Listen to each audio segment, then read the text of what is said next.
Not even a fly escapes his deadly gaze. Meet the legendary ghost agent, Park Dong-gon, a monster from the Special Forces. He crossed oceans to infiltrate the enemy. Armed with only a single chopstick, he obliterated 4 giants who thought they had him. Defiant to the end, he demanded a meal before talking. The commander fumed, but obeyed. He served a pathetic meal. 1 bite confirmed it. The food was as trash as rumors. He gripped his steel chopstick and drove it through the commander's skull. The underlings charged him. In a flash, they were all biting the dust. Mission complete. Dong-gon returned to his diner. His old chief knew why he retired for a normal life and offered a new job. He promised he would be valued. The job? Carrying heavy bricks. Is this the valuable treatment? Dong-gon hauled triple the normal weight up 6 floors without sweating to bury his past. His only goal was making money for gourmet food. Days passed in a dull, peaceful rhythm. Then, a man in a suit appeared. It was Joe Taemun, his former army subordinate. He needed a favor. No killing, just teaching some punks a lesson. Then, the reward came. 800 million won.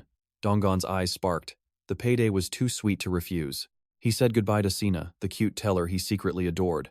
She liked his sincerity. She defended him fiercely when coworkers mocked his looks and poverty. Their hearts were entwined. Dong-gon promised to return with a fortune. Sina felt a wave of worry for him. She planned to confess her feelings later. Meanwhile, the target was revealed. Gangster Park Wang-ho. They needed an outsider to clear the Dason casino. Taemun briefed him on the enemy weaknesses. Dong-gon only cared about one thing, being back by 4:30 to meet Sina. He headed straight for the target, but asked about the local cuisine first. Taemun was baffled. The driver suggested dumplings. Perfect. Soon, Dong-gon sat before a steaming plate of gold. Behind him, the entire gang was dining. A hungry warrior can't fight properly. Sauce first. 1-to-1 soy sauce and vinegar. Extra chili for heat. It was time for the tasting ritual. In seconds, the plate was empty. With a full stomach, he gripped his glass tightly. He hurled it with lethal precision. The glass shattered over the boss's head instantly. Who did that? A giant roared. He glared at the man who dared ruin their meal. Dong-gon shrugged. I just felt like fighting. You guys were being way too loud anyway. His mockery pushed Park Wang-ho over the edge. Kill him. The swarm of thugs charged. They expected an easy win, but met a nightmare. Soon, the floor was covered in bodies. Wang-ho trembled, his face a bloody mess. Who are you? I have never seen a monster. Dong-gon looked down with cold eyes. Just remember me as an outsider with a temper. An outsider? Wang-ho scoffed through the pain. Who hired you? Was it Joe Taemun? It does not matter. I will double his offer. Come work for me instead. Dong-gon paused. Double? That is 100 million won. But does this loser have cash? Seeing him hesitate, Wang-ho smirked. So, you like money? Good, because... He suddenly stopped. Why stop? Dong-gon asked, confused. In that split second, the trap was sprung from behind. A thug swung a chair at his head. Die, you arrogant bastard, they screamed. They underestimated him again. Dong-gon blocked it effortlessly, his reflexes far beyond any human. He crushed his attacker instantly. Unfazed by the chaos, he suddenly remembered something important. He turned back to the terrified boss. Wang-ho whimpered. Yes? What is it, sir? It is not 4:30 yet, right? Wang-ho checked his watch. It is not even 2. Good, Dong-gon muttered lazily. Wang-ho was utterly confused. What the hell was so good? Ignoring the chaos, he walked away. Mission accomplished. He went to find Taemun for payment. Taemun stood frozen, shocked by the inhuman speed. I knew you were legendary, but this? I truly didn't think we would make it before the bank closed. What are your plans for all that cash? Dong-gon hesitated for a moment. I noticed some apartments near the GS station earlier. Maybe I will buy one there. Taemun shook his head in disapproval. That area is a waste of your money. Wouldn't a place in Central Seoul be a better investment? With a fortune in his hands, our protagonist wavered. Should I try the stock market? It seems like everyone is doing it these days. Taemun leaned in, his curiosity piqued. Do you have a specific stock in mind? Gon answered honestly. Han Electronics or Sam Electronics? His friend burst into laughter. Come on, Han Electronics is the obvious choice. Think about it. A company that powers the entire nation will never go bankrupt. Dong-gon frowned, his instincts telling him otherwise. But Sam Electronics feels like the right move for me. Their new chairman seems like a very wise leader. Taemun became even more insistent. No way. Japanese electronics are still far superior to Korean ones. TVs, rice cookers, everything. Suddenly, a wave of agonizing pain washed over Jang-gon. "We need to head to the hospital," he groaned. "That beating I took is finally starting to hurt." His sudden weakness caught Timon off guard. "Are you serious?" "Fine, let's go. I know a place I frequent." Gon looked at him with surprise. "A hospital you usually go to?" Timon didn't hide the truth. "Exactly. There is an old doctor there who isn't shocked by stab wounds. He handles everything with total discretion. He is a highly skilled surgeon." When they arrived, Jang-gon was stunned by what he saw. "What on earth is this place?" The old doctor spoke with a grim expression. "Both of your wrists are completely broken. There are hairline fractures everywhere. You will need at least 1 month to recover. With your physique, you might heal faster." Gon looked at his casts with pure disgust. "I have to wear these for a whole month?" The doctor's voice turned stern. "That is correct. Do not use your hands for anything. No stretching, no impact. The more you move, the longer it takes." Inside, the legendary warrior was screaming in frustration. "Damn it, how did I end up in such a pathetic state?" Timon tried to offer some light comfort. "Oh man, I guess your life is going to be difficult now. Let's get your medicine." After leaving the clinic, the two went out for drinks. Raising a glass, our hero felt a sense of relief. "This is great, but am I even allowed to drink?" Timon chuckled at the question. "What do you mean? Don't you remember the old days? You were the one who taught us that alcohol heals all wounds." Jang-gon let out a loud laugh. It has been ages since I heard that. Thinking back, he couldn't help but feel nostalgic. Time flew by as they reminisced about their brutal military service. Drinking with a brother-in-arms brought back the past. Timon, now slightly tipsy, admitted his awe. "I knew you were strong, but taking them all on empty-handed, I was actually prepared to use my weapons." Jang-gon narrowed his eyes. "Weapons? Were you planning to use a gun?" Timon nodded without hesitation. Our protagonist was shocked. "Where did you even get a firearm?" With the alcohol flowing, the secrets came out. Shotguns are easy to find if you claim they are for hunting. Handguns are much harder, since they must be smuggled from Russia. But nothing is impossible for the right price. Gon sighed deeply after hearing the story. "You really found a job that fits you, didn't you?" Timon looked back with a hint of regret. "The military was a better fit for me, but special forces suited you perfectly." "Why did you ever give it up?" Gon took a sip, his voice turning cold and heavy. "I went on a mission with 3 subordinates, and I was the only survivor. It haunts me every single day. I felt I no longer had the right to be a soldier. I left because the guilt was suffocating me. I try to see their faces in my dreams just to apologize. But they never appear. I think they must truly hate me for surviving." His words left Tim-un feeling heavy-hearted. He pushed a glass toward his friend as a silent gesture of support. "Let's have another round." Looking at the pile of empty bottles, Gon marveled. "Wow, we really drank a lot tonight." Tim-un started to act like a pouting child. "What are you talking about? Let's go for one more bottle." Gon waved him off, saying he was already wasted. "You think I'm drunk? I am perfectly sober." "Fine. I guess that is enough for tonight." Our hero stood up first, swaying slightly. "All right, I am heading home now." Tim-un tried to stop him. "Why are you leaving so soon? How will you even get back?" "I can just catch a bus and sleep in my own bed," Gon slurred. Tim-un scoffed at the mention of his home. "That dumpy boarding house? I will rent a proper room for you here. Just stay the night and leave tomorrow." "It is fine. I am going. See you later." As the protagonist walked away, Tim-un shouted after him. "You said I was the drunk one? Look at yourself." Walking alone, Jang-gon realized he had overindulged. "Ugh, I definitely ate and drank too much." He spotted a wooden bench nearby and slumped down. "I need to catch the bus, but I am so lazy right now. Does the bus even run at midnight? I promised Miss Sua that I would meet her." A black car screeches to a halt. Men descend, eyeing the main character as he lies in a drunken stupor. They look down with pure disgust. His arms are wrapped in heavy casts, looking like a pathetic, broken mess. They mock him, calling him a street rat. Their eyes gleam with a sinister, predatory intent. "Let's give him a proper lesson," they sneer. The legendary figure is tossed into the car like trash. They arrive at the Dason Welfare Center. In the shadows, a ghostly voice whispers, "Sergeant." He bolts upright, heart racing. "Where am I?" He can still hear that haunting voice echoing. "Sergeant!" The call rings out again. He turns to see 2 figures standing in a distant, hazy field. His eyes widen in disbelief. "You two. Why are you here?" The ghosts of his past have returned. He spots a handgun on the dirt. He presses the cold steel against his temple. "Is this the end you wanted?" A sudden thud breaks the spell. He gasps for air. Realizing it was all just a nightmare, his roommate's voice cuts through the fog. Our hero stares back, his mind a chaotic blur of confusion. Where is this? What's with these clothes? The boy smiles and introduces himself as Lee Sancho. Welcome to the Dason Welfare Center. And that's your new prisoner uniform. Without a word, the main character stands to leave. I'm going home, he says coldly, but the exit is bolted shut from the inside. Sancho sighs, explaining the grim reality of this place. No one leaves. We're all captives here. Suddenly a roar echoes. What are you two doing? A bald, scarred brute approaches. Sancho whispers, That's the section leader. He's a total monster. Don't provoke him, the boy warns. But our hero is already eyeing the keys hanging from the brute's belt. The thug demands answers. Our hero remains calm, reaching out his hand. Give me the keys, now. Infuriated by the defiance, the thug swings a heavy kick. The air whistles with the force of the strike. The hero's instincts scream to retaliate.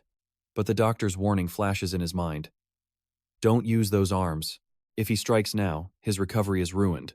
2 more thugs arrive, smelling blood in the water. Let's break his other bones, they laugh. The predators close in for the kill. The hero scans the room, calculating every variable. With shattered arms, a direct escape is impossible. He must endure. He must hide his claws until the time is right. The thugs prepare to strike. Suddenly, Sancho jumps in. Forgive him, sir. He's just a new recruit who lost his mind. The boy showers the brute with flattery. The section leader pauses, his ego momentarily stroked. Let me educate this fool properly, Sancho begs. The thug grunts, considering the offer. Apologize, now, Sancho hisses. The legendary assassin bows his head, playing the part of a coward. A heavy blow lands on his head. Get to roll call, the thug barks. Our hero suppresses his killing intent. They line up like cattle. Each prisoner shouts their number in a soul-crushing, rhythmic chant. The hero watches, baffled by this twisted military-style discipline. Then, the heavy gates groan open. They are marched toward the mess hall. For a moment, the hero's eyes flicker with hidden fire. This place isn't just a facility. It's a high-security fortress disguised as a charity. He stares at the slop on his tray. Is this even food? It looks like literal garbage. His hands tremble with rage. He wants to drive a fork through the chef's skull for this insult, but there are no forks, only dull spoons. Sancho explains. This is a haven for the homeless. But I'm not homeless, the hero retorts. Sancho smiles sadly. Everyone says that at first. In truth, this is a forced labor camp. They hunt people down to fill their quotas. Each captive represents a government check. To the directors, they are nothing but walking bags of cash. The hero's blood boils. Kidnapping the innocent for profit? These monsters have no souls. Suddenly, the room goes silent. A group of men in sharp, expensive suits struts into the hall. The atmosphere shifts instantly. That's the director's son. Sancho whispers in awe. 𝒔𝒔𝒂𝒔𝒔𝒊𝒏, the general manager. The second heir to this kingdom of misery and greed. He carries himself like a king inspecting his slaves. The true face of the enemy has appeared. I'll enjoy this authority. The director's gaze was cold as he approached, leaving our hero utterly confused by his presence. Why are your arms so mangled? The seemingly harmless Lee Sancho quickly bowed, identifying our main character as a new prisoner. Hearing this, the director scoffed. Can a cripple like you even hope to survive in this facility with such pathetic injuries? The boy pledged to serve him. The director smirked, praising his noble heart, while hiding a truly sinister nature beneath that smile. He then asked if he could become an honor student. The director's son watched the scene play out with a twisted, mocking grin. I'll remember you during the next selection, the son chuckled. The boy naively shared his name, unaware of the monster before him. Something felt off. Our hero wondered why this person was so eager to help. Every favor in this hellhole had a price. The director turned to him, asking if the food was delicious. But the legendary assassin had no intention of playing along. It's garbage, he stated bluntly. Silence fell. They didn't know the main character was a gourmet who never lied about flavor. He continued his critique, unfazed by their shock. Beside him, the director's son's face twisted into a mask of pure, boiling rage. The son grabbed 2 trays, inspecting them with a sneer. Suddenly, he slammed the foul slop right onto our hero's head. His true face emerged. You piece of trash. You should be grateful for scraps. How dare you complain about our generosity? He hurled the tray at the main character's face, demanding submission. Our hero stood frozen, hands trembling not from fear, but fury. The son barked at Sancho, who cowered in terror. After their display of dominance, the predators laughed, and finally walked away. "Clean yourself up, quickly," Suncho whispered. Our hero's gaze was ice. Beneath that pathetic facade, a silent monster was awakening. 29 days. That was the time left until his arms fully recovered. He washed away the filth, his heart burning with rage. Stepping out, he cursed his damp clothes. The humiliation of that moment replayed in his mind, fueling his internal fire for vengeance. He gritted his teeth. "It'll dry while you wear it," the boy chirped, completely unaware of the storm brewing right beside him. "The vice president did us a favor," the boy added. Our hero felt sickened by their normalized cruelty and twisted logic. Just then, a heavy-set man agreed. Suncho spoke to him with uncharacteristic respect, leaving our legendary assassin momentarily confused. "Is this the chairman?" he wondered. But the reality of this facility was far more tragic and broken than he imagined. Suddenly, a guard barked, "Hey, Your Excellency, stop daydreaming and get back to work." The old man sighed, his spirit shattered. Our hero frowned. "Why do they call him that?" The boy explained the old man lived in a tragic, fractured delusion. "Is he insane?" he asked. Suncho nodded sadly. "A casualty of war, broken by horrors no human being should ever witness." Since returning from the Vietnam War, his mind had stayed on the battlefield. Nightmares haunted him, and ghosts followed his every step. A fellow soldier. Our hero felt a grim kinship. He learned the veteran was dragged to this Sanchon re-education camp. He lived in constant terror of the bald director, shaking uncontrollably every time he saw that face on the evening news. Now balding himself, the poor man couldn't even look in mirrors. His own reflection reminded him of his cruel tormentor. It was a pathetic, heart-wrenching existence. "How do you know all this?" he asked, sensing a much deeper story here. "My friend told me before the plague took him," the boy replied. Death was the only frequent visitor in this hellish facility. Disease, beatings, or pure neglect, people died here daily. The guards were nothing more than monsters disguised in clean uniforms. The platoon leader mentioned the hole, right? If you go there, they'll leave you to rot until your heart stops beating. They weren't just guards, they were executioners. Just then, the platoon leader barked out an order for an immediate investigation. "Clean up and gather at the field now." It was time for the show. The masks of authority were coming on again. "You're about to meet the worst of the worst," the boy warned. The true villains of this place were making their entrance. They assembled on the field, a crowd of broken souls waiting for the man who controlled their miserable lives. A man in a sleek suit appeared, his hair perfectly slicked. The prisoners bowed low to the devil standing before them. "Every tree has a purpose," the director began. "Some are pillars for palaces, while others are merely fuel for the fire." He spoke of utility and worth, a twisted sermon intended to break their spirits and mold them into mindless tools.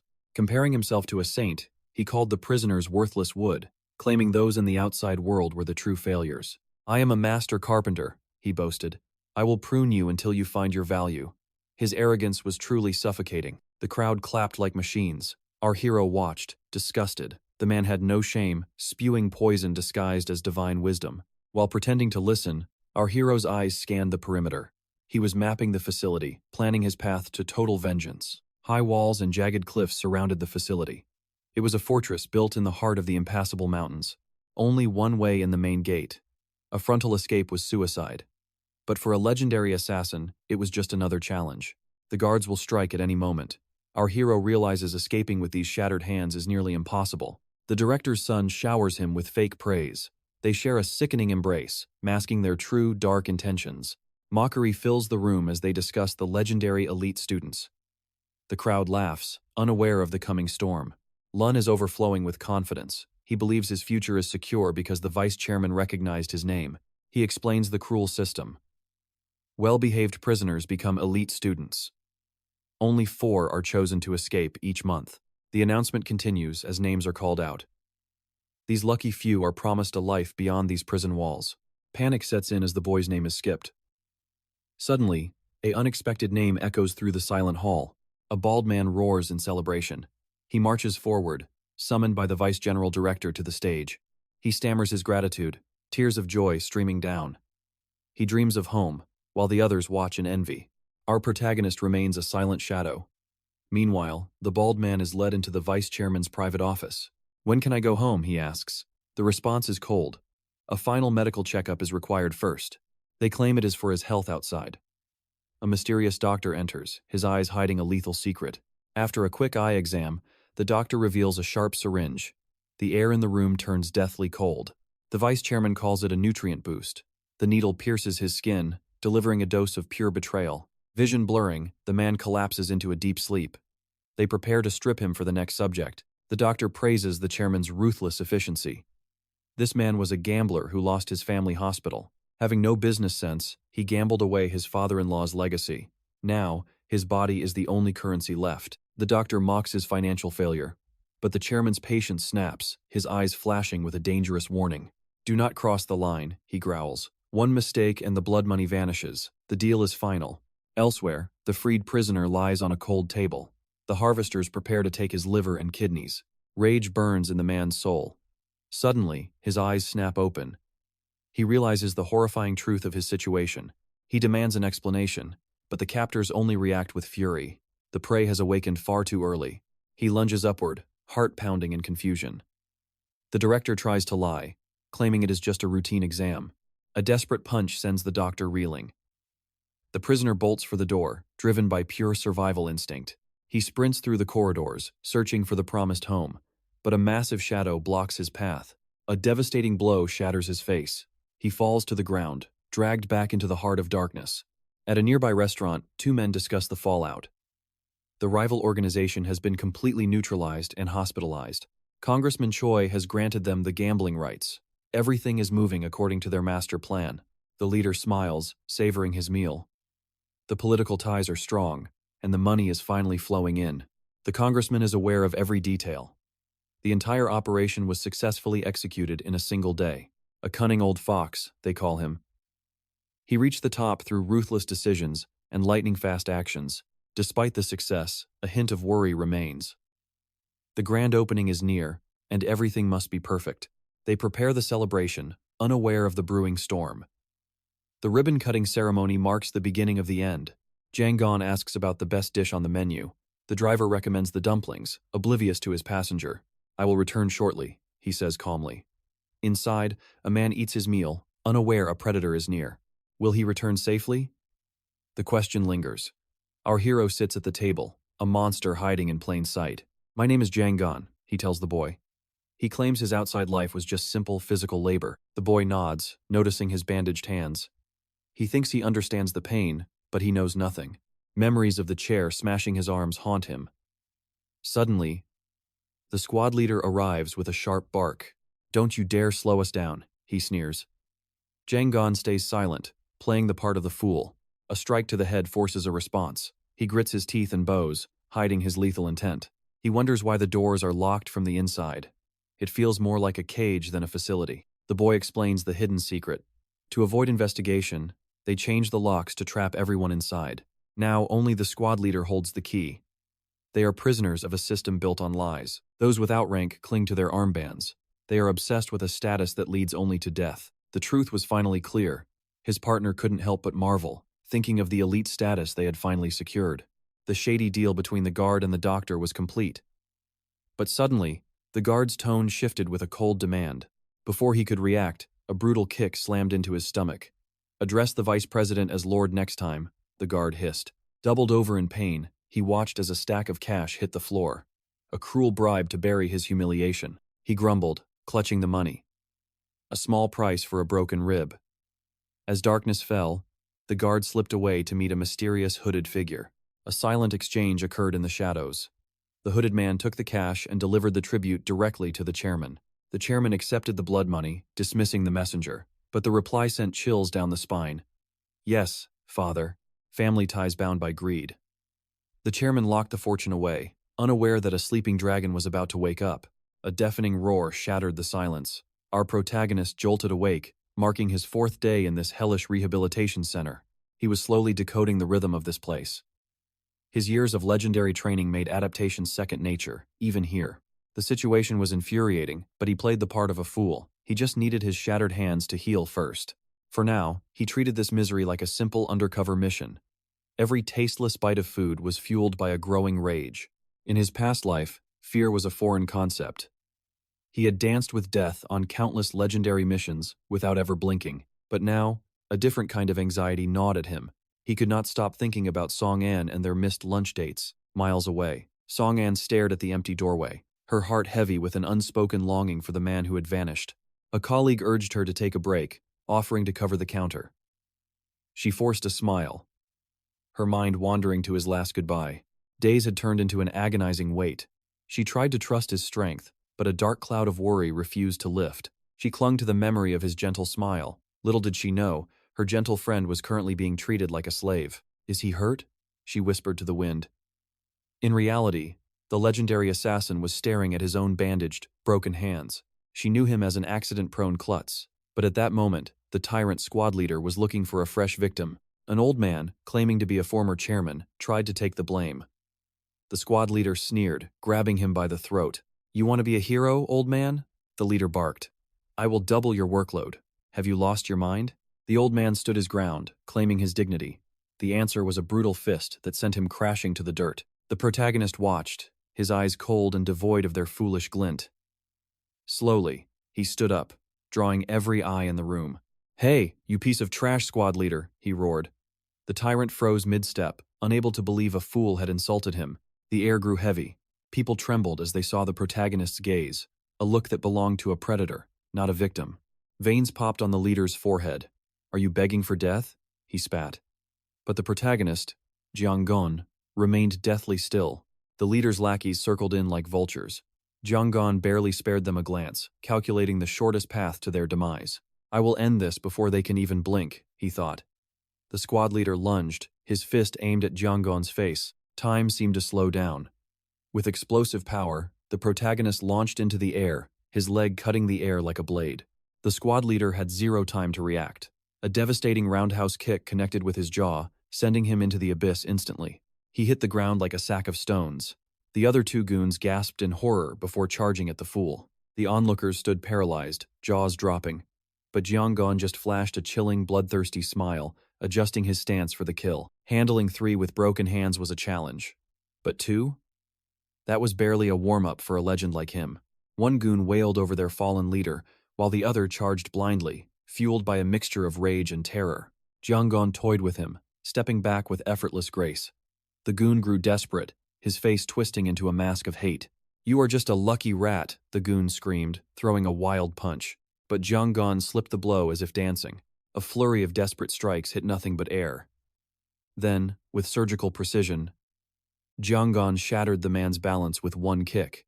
As the goon screamed in agony, the protagonist followed up with a lightning-fast uppercut that snapped his head back. Another one down. Before the last man could even scream, Jiang-gon delivered a beautiful, lethal spinning kick to his temple. Silence returned, broken only by the protagonist's calm breath. The courtyard was filled with stunned faces at the silent massacre. Only a few elders remained unfazed. Suddenly, reality hit. Jiang-gon realized he had completely blown his foolish cover. "Great, now I have done it," he cursed internally. But then, a young man nearby began to mutter something in total awe. He pointed a trembling finger at the protagonist. One by one, the other inmates followed suit, their fear transforming into worship. A thunderous chant erupted as they hailed their new hero. Panic set in. The legendary assassin had accidentally become a god. "Wait, stop." But the echoes of the brutal clash continued to ring out. Kang Han glanced toward the door, his heart racing. If a welfare officer burst in now, everything would be ruined. "Speak of the devil!" The door slammed open and a guard stormed in, shouting at the top of his lungs. He froze, his eyes widening as he took in the absolute carnage before him. "What the hell happened here?" the man screamed in shock. His gaze locked onto the squad leader, who was currently lying face down in the dirt, completely unconscious. Without hesitation, the guard brandished his heavy iron baton, shoving it directly into our hero's face. "Did you do this? Answer me, you brat. Was it you?" Kang Han hesitated, his mind instantly shifting into combat mode. In his imagination, he saw it clearly. A lightning-fast kick to shatter the guard's wrist and send that baton flying. Capitalizing on the guard's shock, he'd close the distance instantly, delivering a bone-crushing headbutt that would leave the man howling in agony. It would be a clinical, silent takedown. He'd finish him with one final, lethal blow. Should I really do it? Han wondered, staring at the cold steel of the baton. But he knew the consequences would be dire. He visualized the escape. Even if he crushed this guard, he'd still be trapped by the massive, towering steel gates. The moment he reached the perimeter, the entire facility would swarm him. "If they see me attacking staff, Their rage will only intensify, he reasoned. He could already see the twisted, vengeful expressions of the reinforcements that would inevitably corner him. In this state, protecting his injured hands was his top priority. Sure, he could take down a few more, but his wounds would worsen, making a true escape impossible. He lowered his gaze, his mind sharp and calculating. If he fought now, he might win the battle, but he would surely lose the entire war. He needed a different approach. The legendary assassin made his choice. Play the fool. He instantly dropped his head, putting on a pathetic, repentant act. "I'm so sorry. I was wrong. Please forgive me." He bowed low, retreating into his shell to keep the situation from spiraling further. But suddenly, heavy footsteps approached. "So, you're the one who took them all down?" The guard gasped, instantly snapping to attention and bowing. "Vice President, you're here." Kang Han's heart sank. This was the one person he didn't want to encounter yet. "Oh? This is interesting." The vice president scanned the room with a mocking grin. A man with crippled hands managed to neutralize 3 grown men all by himself? He stepped closer, looking down at Han. "I thought you were just a pathetic idiot who couldn't stand on his own, a fool who did nothing but complain about the food. But it seems there's more to you than meets the eye." The massive enforcer standing behind the vice president narrowed his eyes, his gaze piercing through our protagonist. "What is your name?" the giant growled, his teeth clenched in visible irritation. Han didn't answer immediately, fueling the man's growing anger. "I asked for your name, Kang Han." Before Han could even open his mouth, the giant barked again. "Forget it. I don't care what you're thinking." His voice echoed with pure, unbridled rage. "The fact that you're even thinking for yourself is already a massive problem here." Han stared back, feigning confusion. "What? I don't understand." The giant leaned in, his face inches from Han's. "My rule is simple. Members follow the squad leader. If I set a law, you obey it without question. Don't think. Just move." Han remained silent, but the giant wasn't finished. "I can see the gears turning behind those eyes of yours. For that, you're going to the punishment room for 3 days. 3 days? Han cried out, acting horrified. "In the punishment room? Is it like a solitary confinement cell?" Inside, however, he remained cold and unfazed. The vice president laughed, a chilling, condescending sound. "When you finally crawl out of there, I promise you won't have a single thought left in that head of yours." And just like that, the trap was set. As he was being dragged away, the vice president leaned in with a sneer. "Use these 3 days to reflect on your useless actions, Han." Han didn't say a word, his expression blank. The vice president gave a silent nod to his subordinate. Even without a verbal command, the brute knew exactly what to do. He stepped in front of Han, looming like a mountain. Before our hero could react, a massive fist slammed into his face. "Where's that mouth of yours now? Answer me." The blow was heavy, sending blood spraying from Han's nose. "Yes, sir," he muttered. But for every word Han spoke, another brutal kick landed squarely in his ribs. The giant shouted Han's full name again and again. Deep inside, the assassin was screaming to tear this monster limb from limb. But he endured. He had to wait. "Yes, sir," he repeated through the pain. The brute delivered one final, crushing kick. "Speak up. I want everyone to hear your pathetic voice." The vice president wanted to make an example out of him. He wanted to show the other inmates exactly what happens to those who dare to stand up or think for themselves. After the beating, the guards dragged a bloodied Han away. The old man nearby sighed, blaming the younger inmate for getting Han into this mess. The young man could only stare in horror, wondering if Han would even survive the punishment room. He looked like a broken shell of a man as they pulled him out. But just before he disappeared, Han turned back. He flashed a subtle, chilling smile at the young man. It was a look that sent shivers down the boy's spine. "He's gone insane," the boy whispered. "They hit him in the head so many times he's actually lost it." But he couldn't have been more wrong. As he was led through the dark corridors, Han wiped the blood from his face. That giant's punch was certainly strong, he had to give him that. It was a heavy blow. A dark, predatory smirk formed on his lips. "That punch was good, but mine will be much, much stronger." He just needed his hands to heal first. Suddenly, a guard struck him across the head with a baton. "Move your damn legs. Keep up, you piece of trash." Han didn't flinch, his eyes turning cold. He added the guard to his mental kill list. Once his hands were restored to their former glory, every single one of these bastards would pay their debt in blood. The legendary assassin was just biding his time. The fool they were mocking was merely a mask for the monster that was about to be unleashed upon them all. The guards mock 𝒔𝒔𝒂𝒔𝒔𝒊𝒏, thinking his brain is fried.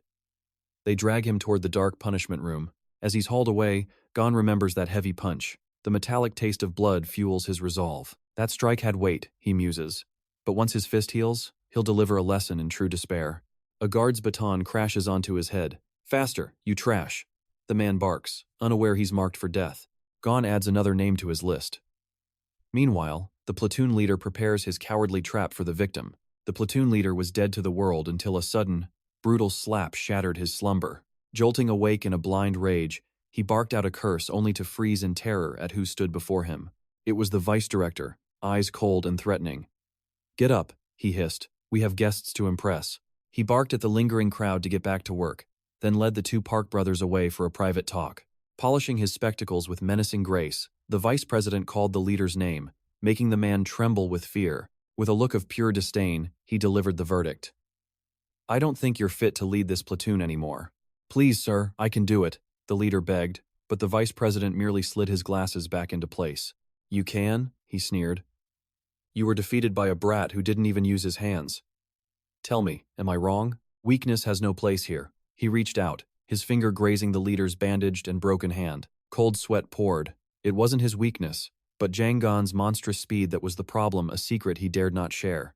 If the vice president knew the truth of that boy's legendary power, his career would be over in a heartbeat. To save face, he lied, claiming a cowardly sneak attack. So, the vice president hummed, "He actually landed a hit?" "Yes, sir," the reply was sharp. "Then go," the vice president commanded. "Settle the score and reclaim your honor." "Must I?" he stammered. The vice president countered, "A leader without dignity is nothing. Prove your worth to the men. Am I making myself clear?" Drenched in sweat, the leader could only bow and obey. "Crystal clear, sir." "One more thing," the vice president added darkly. "I've locked 𝒔𝒂𝒂𝒔𝒊𝒏 in the punishment cell for 3 full days. 3 full days? The leader gasped. "When he's released, you will duel him. You understand the plan, right? It was a trap." By then, 𝒔𝒂𝒂𝒔𝒊𝒏 would be a hollow shell. The leader stared at the vice president's cold brilliance. "So, I'm to crush him while he's half dead from torture? To make a grand spectacle of my victory? Can you handle that?" the vice president challenged. With newfound confidence, the leader replied, "Without a doubt, sir." Meanwhile, 𝒔𝒂𝒂𝒔𝒊𝒏 was being dragged into the bowels of the facility, a subterranean hell filled with iron cages. The guards unlocked the heavy gates, leading him past row after row of numbered torture chambers. "Solitary confinement," 𝒔𝒂𝒂𝒔𝒊𝒏 noted. "Why would they hide such a brutal dungeon beneath the earth?" The guard stopped before a heavy steel door, fumbling with the keys before barking, "Get in there! Move it!" 𝒔𝒂𝒂𝒔𝒊𝒏 stared at the cell, speechless. It wasn't a room. It was a vertical coffin, no bigger than a locker. Was this their idea of torture? He had no choice but to comply with their twisted demands for now. "What are you waiting for?" the guard roared, his baton raised. Did they truly forget he was an innocent man? "Step into that hellhole," the guard spat, "before I snap your arm like a dry twig." Swallowing his pride, 𝒔𝒂𝒂𝒔𝒊𝒏 stepped into the iron locker. The heavy door slammed shut, sealing him in darkness. He remembered his days in the special forces, training for every form of psychological and physical torture imaginable. The standing cell. No room to sit, no space to lie down. It was designed to shatter a man's will. Total deprivation, no food, no water, no rest. Just the agony of forced immobility in a pitch-black void. This was a weapon designed to break the mind and body. And they were using it on ordinary civilians? "You bastards," 𝒔𝒂𝒂𝒔𝒊𝒏 hissed. The real nightmare had begun. 3 days of absolute hellish torment. Time blurred into a haze of pain. 24 hours had crawled by since the darkness claimed him. How long has it been? A day? His strength was failing, forced to sleep while standing in that iron tomb. He couldn't tell if he'd slept at all. Every fiber of his being screamed for rest and for food. Outside, the yard was thick with tension. A sudden, violent scream shattered the air. "You pathetic trash!" A prisoner was struck with such force his jaw nearly shattered. The boss stood over him, eyes burning with malice. "You were with that bastard when I went down, weren't you?" the boss growled. "Still want to play hero?" Tears welled in the man's eyes as he tried to beg for mercy, but a roar silenced him instantly. "Shut your mouth." The boss knew there were snakes among his men traitors who had sold him out for a cheap price. "I'll show you the price of betrayal," he shouted. grabbing the man by his hair with savage intent. A brutal kick sent the man flying. As the boss prepared to crush his face, someone stepped in. "Enough!" A mysterious voice rang out, stopping the strike. "Don't you have even a shred of dignity left?" A defiant rookie prisoner spits insults at the abyss, unaware of the predator. Suddenly, the mob lunges for blood. Fists fly as they curse the traitorous dogs. Elsewhere, the chairman counts his ill-gotten fortune in chilling silence. "The king's riches always return to the king," he purrs. "These bribes are seeds for a dark, corrupt harvest. The state's puppets must be fed. Every envelope is a soul bought, distributed in a calculated, cruel order." The vice president turns to his loyal shadow, 𝒔𝒔𝒂𝒔𝒔𝒊𝒏. "Will you walk this path of fire with me?" 𝒔𝒔𝒂𝒔𝒊𝒏 accepts without hesitation. But then, a massive box hidden beneath the desk catches his curious eye. "What is that, father?" The old man's eyes turn cold. "Don't touch. That is for a very special monster." Inside lies a mountain of cold, hard cash. 𝒔𝒔𝒂𝒔𝒊𝒏 gasps. "Why so much for just one single person?" The chairman smirks. "This is no mere worker. He is the skeleton key that unlocks the government's darkest secrets." Later, they cruise through the city, upbeat music masking the stench of corruption. The delivery of sin begins. 𝒔𝒔𝒂𝒔𝒊𝒏 questions, "Who exactly are we buying today? Are these people truly that powerful and important?" The vice president sighs. "They are the pillars of our safety. They make the world look away from us. From welfare heads to city chiefs, they turn a blind eye so the government gold keeps flowing in. Police captains and military prosecutors, their job is simple. Bury the truth of our center forever in the dirt." He remembers their faces, hypocrites, wearing masks of justice while their pockets bulge with blood money. Truly disgusting. "Take it and vanish, you greedy bastard," he mutters. "Even the most corrupt scavengers have very picky tastes." He slides a fat stack to 𝒔𝒔𝒂𝒔𝒊𝒏. The young man's eyes widen with a mix of shock and greed. "A little something for our trouble," the vice president winks. "How can we feed others and leave ourselves hungry?" He has done this before, a silent thief. Now, he is bringing his little brother into the fold. 𝒔𝒔𝒂𝒔𝒊𝒏 is touched by this honor among thieves. Meanwhile, the car rolls toward a celebratory victory feast. "Let us get some meat," the vice president commands. A reward for another day of successful, dirty work. At the grill, the vice president feeds 𝒔𝒔𝒂𝒔𝒊𝒏 like a prized pet. The kid devours the meat hungrily. "You have a beastly appetite, little brother." The vice president watches, his eyes gleaming with hidden dark agendas. 𝒔𝒔𝒂𝒔𝒊𝒏 swallows and whispers, "But, pitting the platoon leader against Jong-gon, is that really a wise move?"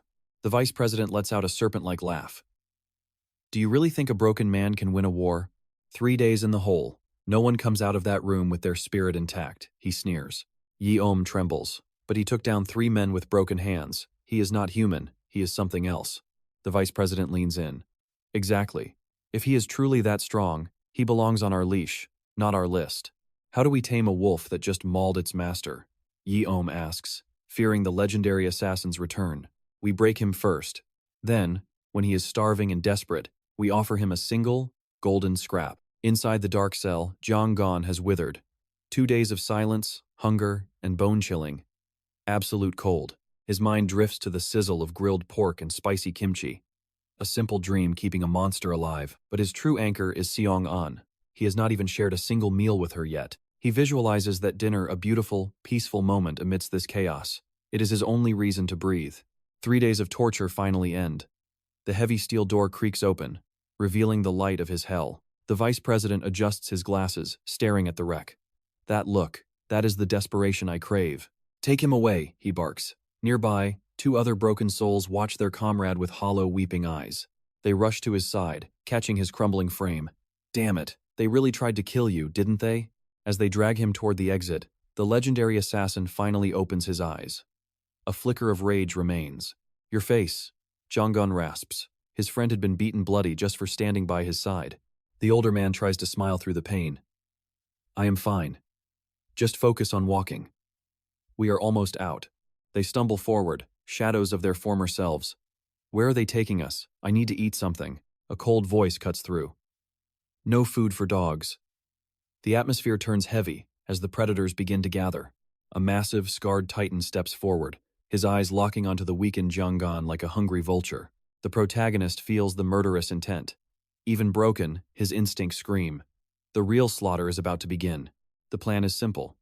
Strike the moment Gon leaves the cell. Crush the monster while he is broken. The vice president's warning echoes in his mind. In this world, losing face is a fate worse than death. How can I rule if I fall before them? The pressure to dominate is suffocating and absolute now. This is his one shot at glory. He scans the crowd, looking for fear to validate his own power. The whispers of the weak irritate him. He must annihilate Gon to prove he's the undisputed king here. The vice president steps forward. To him, this isn't a duel, it's a high-stakes gladiator show for his amusement. A silent observer watches from the shadows. The air grows heavy with the scent of impending, brutal violence. Look at him, the vice president sneers. Is this a warrior's duel or a pathetic comedy performance act? Boredom turns to sadistic curiosity. Referee, start the show. I want to see some real blood spilled today. A confident smirk meets a submissive bow. The stage is set for what should be a one-sided execution. The signal rings out. The moment of truth has finally arrived in this grim, unforgiving combat arena. Gon simply sighs, showing zero bloodlust. He doesn't want glory. He only craves a moment of silent peace. The opponent sneers with misplaced confidence. Yet, the crowd's judgmental silence feels like a cold, biting wind. Glaring eyes pierce through him. Even among these scavengers, everyone loathes a coward's dirty, underhanded tactics. He roars to mask his trembling soul. One day ago, the seeds of this treachery were sown deep. Cowards whispered in the dark back then. He'll be weak and delirious. That's when we strike him down. They believed his mind would be a shattered fog, the perfect chance to slay a legendary, sleeping titan. But one man trembled with fear. He remembered the weight of those fists and Gon's divine killing aura. The memory of Gon's ruthless brutality haunts them. They remember a symphony of bone-shattering, unstoppable impacts. Fear is a persistent shadow they can't shake. Deep down, they know they are playing with hellfire today. He's unstable, yes, but how do we actually kill him? The desperation in their voices is truly palpable. The arm, they hissed. Target the injury immediately. Break his only shield and he will surely crumble. Agony was their chosen weapon. They planned to rip his wounds open and watch him scream for mercy. Too dirty? One asked. Then laughed. In this hell, the only thing that matters is the final victory. Back to reality. With a feral scream, the coward lunges forward, aiming for a swift and bloody kill. Gon stands motionless like a statue, a silent figure of calm amidst a brewing storm of lethal violence. Maybe I should just let it end, he thinks. Let the curtain fall and find my rest here. Suddenly, his predator instincts flare. Wait. There is one thing I absolutely cannot allow him to do. Like a ghost, he blurs. The lethal kick whistles through empty air as Gon dodges with perfect timing. Impossible. The crowd gasps as Gon rights himself with terrifying, fluid grace that defies all human logic. Counterstrike. His foot connects with the leader's gut like a massive sledgehammer, sending shockwaves through the air. He knows martial arts? The spectators freeze. The supposed fool has suddenly revealed his sharp, deadly fangs. The vice president leans in, eyes widening. The intoxicating taste of genuine power finally fills the entire room. How is he this strong? The leader gasps. The punishment cell should have broken his very soul today. Gon's gaze shifts toward his captors. His eyes are no longer those of a helpless, broken victim. A cold, piercing stare locks on. It's the gaze of a legendary assassin who has stopped hiding. It is over. A thunderous, bone-breaking impact shatters the silence. All resistance is utterly and completely futile. The leader hits the dirt, a bloody mess. A heavy, suffocating silence descends upon the shocked crowd below. Jaw-dropping devastation. The legendary monster has returned to reclaim his throne through a silent, brutal massacre. The minions scream in pure horror. Their champion is broken, and the real nightmare has only just begun. The crowd erupted, chanting Kang Gon's name in a thunderous roar. Even his friends were moved to tears, finally believing in his hidden power. Amidst the chaos, the vice president stepped toward his fallen subordinate. He stared down at the broken man with eyes colder than ice. Surveying the pathetic wreckage of his former elite, he called out. Our protagonist approached, his aura calm yet suffocating. Are you satisfied now? The vice president let out a chilling smirk. You are a fascinating beast, Kang Gon. Yes, I am beyond satisfied, but the toll of the battle was too great. Gon's strength evaporated, and he collapsed into the dirt as onlookers gasped in horror. Panic seized the air as they rushed to his side. The vice president simply chuckled. Is the monster finally taking a nap? A dark, predatory smile spread across his face. How intriguing. I've just thought of a brilliant way to use him. While Gon lay in a deep coma, his eyes suddenly snapped open. His friend let out a scream of pure, unadulterated joy. "You're alive!" he yelled, shaking with excitement. Gon groaned, his mind a blurred fog. "What? What happened after I blacked out? You've been out for ages. I had to carry your heavy self all the way here. I even had to abandon my post just to watch over you." Gon struggled to sit up, his muscles screaming in protest. Fine. I'm awake." Then, his gaze fell upon something strange. 2 silver keys were pinned prominently to his sleeve. "What is the meaning of this?" he asked, his voice laced with suspicion. His friend beamed with pride. "The vice president promoted you. You are now the new official squad leader." Gon froze in total shock. Transitioning to the executive suite, the vice president was calmly brewing coffee. He handed a steaming cup to his brother, warning him of the heat. The younger brother took a sip, his face clouded with doubt. "Brother, tell me truth. What are you planning with that man?" The vice president remained eerily composed. "Is it not obvious? This move ensures our absolute control over the sheep." The brother slammed his cup down in a fit of rage. "This is madness. Why would you give power to someone as dangerous as Kang Gon?" The vice president sighed, his gaze turning sharp. The previous leader was a fragile disappointment, but Gon, he is a true predator. He will be the perfect weapon when the time comes. The director narrowed his eyes, his instinct screaming that this was a mistake. That man is a viper we cannot tame. He has the stench of a professionally trained killer all over him. Once his wounds heal, he will be impossible to restrain. "Do you truly realize the monster you've brought into our home?"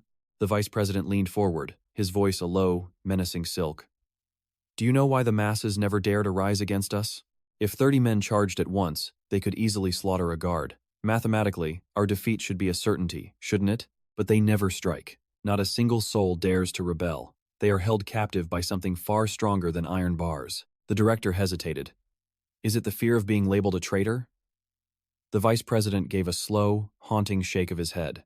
"Reinforcements and the punishment rooms are merely tools of the surface. The true chains we use are forged within their very minds." He cut his brother off before he could speak. "It isn't the threat of pain that stops them. It is something much deeper. It is the crushing weight of learned helplessness and absolute fear. Look at how they train the great elephants in Southeast Asia.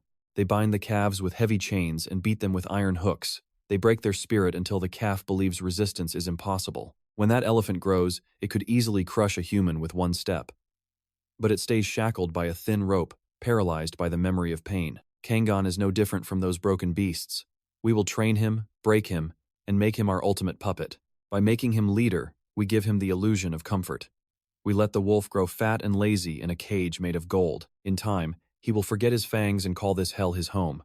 He will become just another part of our twisted machinery." Elsewhere, 2 thugs were trembling on their knees, begging for mercy. Gon only watched them with a heavy, bored sigh. Their former master was rotting in a hospital bed. Now, these pathetic rats were scrambling to find a new owner to serve. "Please, have mercy on us," they pleaded, tears streaming down. Gon's eyes were like shards of glass. "I cannot grant you that," the thugs gasped, asking why he was being so cruel. "Because," Gon replied flatly, "I have absolutely no reason to forgive you. I just arrived here. You and I have no history, no grudge. You mean nothing to me." The thugs were silenced by his icy indifference. However, Gon tilted his head toward the shadows behind them. "You should be begging the people who actually suffered by your hands." They turned around, only to see a crowd of vengeful prisoners. Dozens of eyes glared at them, burning with the desire for retribution. "Go settle your bloody debts with them. I need my rest." With that, Gon rolled over and fell into a deep sleep. Sinking into the soft mattress, he felt a momentary sense of peace. A real bed is certainly an upgrade from the filth of the floor, but beneath the comfort, his assassin instincts were screaming. Why would they hand a lethal weapon like him a badge of authority? They were likely trying to use him as a trophy of their power. A way to restore the face they lost when their previous leader fell. They think they've tamed a wild dog to guard their gate. Little do they know, they've invited the god of death into their bedroom. That pathetic captain was discarded after his second defeat. To them, he's just broken trash with zero value. Losing twice made him expendable, that much is clear. But why the hell did they promote me? Do they think a taste of authority will turn me into their loyal puppet? How predictable and dull. I can't help but smirk at their naivety. These fools haven't met a real monster like me yet. They've lived in this shithole so long they've forgotten that not everyone is as selfish as they are. He glanced at the badge in his hand and smirked. If they went through the trouble of setting the stage, he had to play his part. The scene shifts to the grand opening. Chairman Zhou and Assemblyman Choi were finally ready to take the center stage together. As the cameras flashed, the ribbon was cut. The crowd cheered as the two power players shared a fake smile for the press. Choi congratulated Zhou, praising his patience. Zhou thanked him politely, but behind that calm mask, a dark fury was boiling. That old snake, Zhou thought. If Choi hadn't been playing both sides, this empire would have been built much sooner. Suddenly, an assistant whispered to Choi about an appointment. He apologized, bidding farewell to Chairman Zhou with a shallow bow. Zhou watched him leave, acting the part of the respectful junior. But the moment Choi turned his back, the atmosphere shifted. The assistant confirmed the coast was clear. Zhou spat in disgust. Damn it.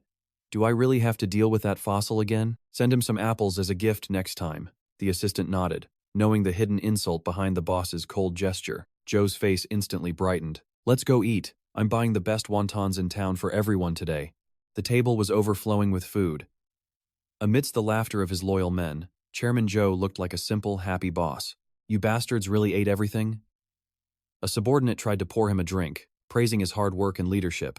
You did well too, Zhou replied. His men noticed his weary eyes, despite the massive profits from their latest business deal. The money is there, but it's boring, Zhou muttered.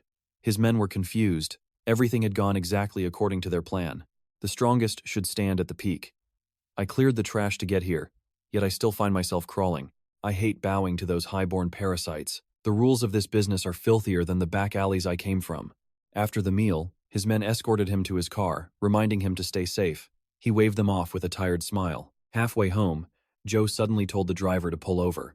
The driver was confused, as they were still far from the house. It's close enough. I need the walk to clear the alcohol from my head, Zhou insisted, stepping out into the cold night. We still have a long way to go, he whispered to himself. Suddenly, a cold voice called out his name from the shadows.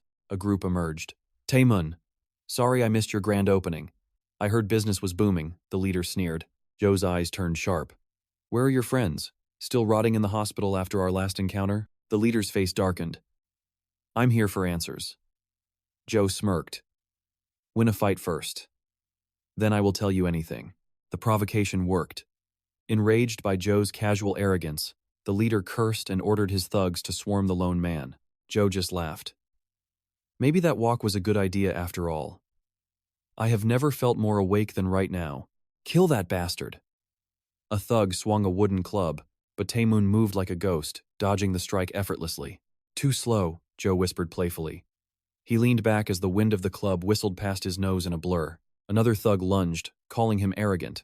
Zhou danced between their frantic attacks with the deadly grace of a predator. It's not arrogance, Zhou countered. He launched a precision strike, his fist connecting with the thug's jaw with sickening force. It's absolute confidence born from pure strength. Blood sprayed as the thug collapsed, completely unconscious before hitting the ground. Zhou moved to the next target, his movements a blur of violence. Damn you, another shouted. But fear began to set in. What's wrong? Where did all that bravado go? Zhou mocked. He sensed a sneak attack from behind and his eyes narrowed. With a lightning-fast pivot, he buried his fist into the attacker's face. He turned back to the others, acting foolishly again. Now, where were we? Suddenly, a massive hand clamped around his throat, choking a painful gasp out of him. A giant of a man looked down at Zhou with disdain. Finish what you were saying, little man, he growled. Lifted off his feet, Zhou struggled for air. Go on, speak. This might be your very last chance to breathe. Zhou's tongue lolled out, his face turning red as he gasped. He looked completely helpless in the giant's iron grip. The beaten thugs laughed, savoring the sight. But their triumph lasted only a heartbeat before a scream tore through the air. The giant crumpled, clutching his groin in agony. Zhou landed softly, rubbing his neck and exhaling a sharp, cold breath. You're the one who should be talking, bastard. Zhou's fist flew, smashing into the giant's face in a fit of rage. Picking up a discarded club, Zhou finally let his true aura leak out. His hair was messy, his eyes cold and lethal. He unbuttoned his shirt, ready for a massacre. Let's play for real now. Suddenly, the enemy leader stepped forward. That's enough. Let's talk, the leader said, waving his hand. Zhou tossed the club aside, a chilling smile returning. Talk? Fine. Is this about the gambling dens I took from you? The leader watched Joe with newfound, terrifying caution. No. Revenge is a waste of time. Like I said before, I just have some very important questions for you. Who the hell attacked us alone? The gang leader barked, desperate for answers from Joe Tae-moon. Don't play dumb, he snarled. You won the business rights. There is no reason to hide him. Tae-moon tilted his head with a smirk. Is that so? Then go ahead and take your revenge. He turned to leave. I told you before, defeat me first. Then maybe I will consider talking. Just tell me where he went, the leader shouted. We searched every inch of this city. Tae-moon waved a hand dismissively. I have no clue. He vanished like a ghost into the night. He had one last drink with me and disappeared. His hands were badly mangled too, you know. That monster. Tae-moon whispered to himself, checking his sweat-soaked clothes as he walked away. He felt a surge of pure adrenaline. The thrill of the fight still lingered in his soul. That night, the rival gang held a grim meeting. Forgive us, boss, a member muttered weakly. I expected this, the leader sighed. Even at full strength. You were no match for him. Did he leave right after the hospital? Suddenly, a booming voice shook the entire room. Sang-hyun had returned from military service. He stared in horror at his beaten comrades. I was only gone for reserve training. How could this happen? He bowed low in shame. It is not your fault, the leader replied. This is all because of that bastard, Kim Shino. Sang-hyun's eyes burned with fury. Joe Tae-moon is behind this. I will go kill him now. The leader lit a cigarette. Wait, I have a different mission. Find the hospital they visited. The old doctor's clinic? Sang-hyun listened intently. The man who attacked us had injured hands. He must be there. Go and uncover his true identity. I want to know everything. Sang-hyun was confused. Why him? Tae-moon is the one who stole our territory and pride. The boss's gaze darkened. That man wounded my dignity. For a gangster, nothing matters more. Sang-hyun stopped questioning and nodded. I understand, boss. I will handle this immediately. The next day, at a crumbling clinic, the old doctor looked up at his unwanted guest. Where is the pain? The doctor asked. Sang-hyun clutched his heart. Right here. It hurts. Someone insulted my boss. Before the doctor could blink, Sang-hyun smashed the desk into pieces. Kang-gon! The doctor stammered in terror. I told you, his name is Kang-gon. Address? ID number? Sang-hyun loomed over him. The doctor screamed, trembling with pure fear. I have nothing. Tae-moon brought him here personally. I do not keep records for such men. So, only a name? The leader muttered into his phone. Kang-gon, go to the pub. Check the bar where they had their final drink. It is Joe Tae-moon's favorite hideout. Sang-hyun sat at the bar, acting like a casual customer. 1. Soju and udon, please. As the food arrived, he leaned in. Seen a guy with casts on both arms lately? He slid a stack of cash forward. Think carefully. Every small detail counts right now. The owner pocketed the money. A couple came in. They were drunk and heading home. They mentioned a bus, but the lines had already stopped. They must be outsiders. Sang-hyun, what are you doing here? 3 of Tae-moon's thugs suddenly surrounded his table. Go inside, old man, Sang-hyun told the owner. The air in the pub turned lethal. I heard the udon here was legendary, Sang-hyun replied coolly. Is there a problem, boys? This is our territory. They got into his face, their eyes locked in a deadly stare. Why so cocky? The thugs sneered. We destroyed your gang while you were playing soldier. He laughed in Sang-hyun's face. Your organization is pathetic now. Did you not hear? In a flash, Sang-hyun flung the scalding hot udon broth directly into the thug's eyes. As the man screamed, Sang-hyun grabbed a heavy soju bottle and swung with killing intent. The bottle shattered against the man's skull. He hit the floor, out cold and bleeding. Sang-hyun grinned like a demon. Anyone else thirsty? The next round is on me. Glass shatters. A piercing scream of agony echoes through the room. A twisted grin appears. Want a drink? He mocks the blood-soaked victim. The predators depart. Wake up. The legendary assassin hides behind a fool's mask. Cheon's gaze turns icy. Let's finish our talk. The leader trembles in fear. The buses stopped. He wandered off into the drunken night alone, lost in a stupor, sleeping in some dark, forgotten corner of the city. Cheon sneers. Vanished? This is getting dangerously complicated. He left Dason. No, the leader whispers. He's still here. How are you so sure? The chilling truth begins to unfold. The welfare center is snatching everyone. Drunks and wanderers simply disappear. A black hole for the living. I need to see this myself. Even the healthy are prey after dark. The hunt is on. Inside the hellhole, Gangon stares at his pathetic foul rations. Scared, Gangon sighs, playing the part of a weak prisoner. Will this trash heal my arm? The old man offers a cure. Real medicine? Gangon acts startled, maintaining his perfect cover. A grand honor. The boy mocks the elder while whispering the truth. He's lost his mind. Just play along with his crazy delusions. I see. Suddenly, a cold, oppressive presence fills the room. Everyone bows. The arrogant vice president arrives, eyes full of malice. The new platoon leader? Gangon bows low, hiding his fangs. Greetings, vice president. The villain smirks, underestimating the sleeping lion. Settling in? Is the slop to your liking, soldier? The boy trembles. Asterisk, don't fight back. Asterisk. Gangon forces a fake smile. It's delicious, thanks to you. The assassin swallows his pride. The villain laughs and leaves. Well done, the boy whispers, relieved. Humans always adapt to their cage, the vice president gloats. But the old man is serious. I will find your medicine. Sure, just eat your rice, old-timer. The VP smirks. Gangon is finally under my thumb. After lunch, they reach the ruins. The old man begins digging. Medicine in a wall? You've truly lost it this time. Wait, the boy asks Gangon. Why follow this lunatic? It beats the silence. Gangon replies with distant, cold eyes. He remembers the army, the endless hours of meaningless waiting, tasks to keep the soul from rotting in the dark silence. We're just human. Even a monster needs a mask to survive. A shield against the nightmare of the Dason Welfare Center. Found it! The old man cheers as the boy freezes in horror. Look, the ultimate tonic for your broken body. Pink. Squirming baby rats. Gangon's composure nearly shatters. Pure protein. Eat them whole, bones and all, for strength. Chew them? Gangon's stomach turns. The madness is real. For your arm! The boy looks ready to scream in disgust. This is too much. Let's get out of this nightmare. He wondered if the main character learned these brutal tactics in Vietnam, the Samchung camps, or the streets. Seeing main character 𝑨𝒔𝒔𝒂𝒔𝒔𝒊𝒏 remain silent, the newcomer grew uneasy and tried calling out to him. He went too far, right? However, 𝑨𝒔𝒔𝒂𝒔𝒔𝒊𝒏's expression had shifted into something terrifyingly serious. To heal these shattered arms, I need nutrients. The boy gaped in pure horror at those chilling words. 𝑨𝒔𝒔𝒂𝒔𝒊𝒏 resolved to devour the rats. To survive this hell, he couldn't lose his human heart. Yet, to escape this nightmare, he realized he had to become something far more monstrous than his enemies. As the guard opened his locker, his comrades mocked him for pulling yet another exhausting night shift.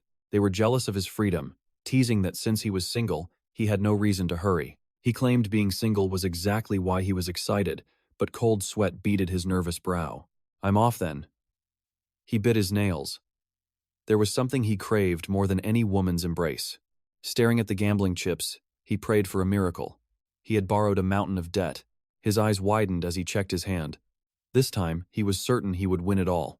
Suddenly, the players around him began shouting out their cards, shattering his fragile confidence in an instant. Still fueling his delusions of luck, he slammed his cards down, convinced this was his moment of glory. His numbers were high, but a cold voice interrupted.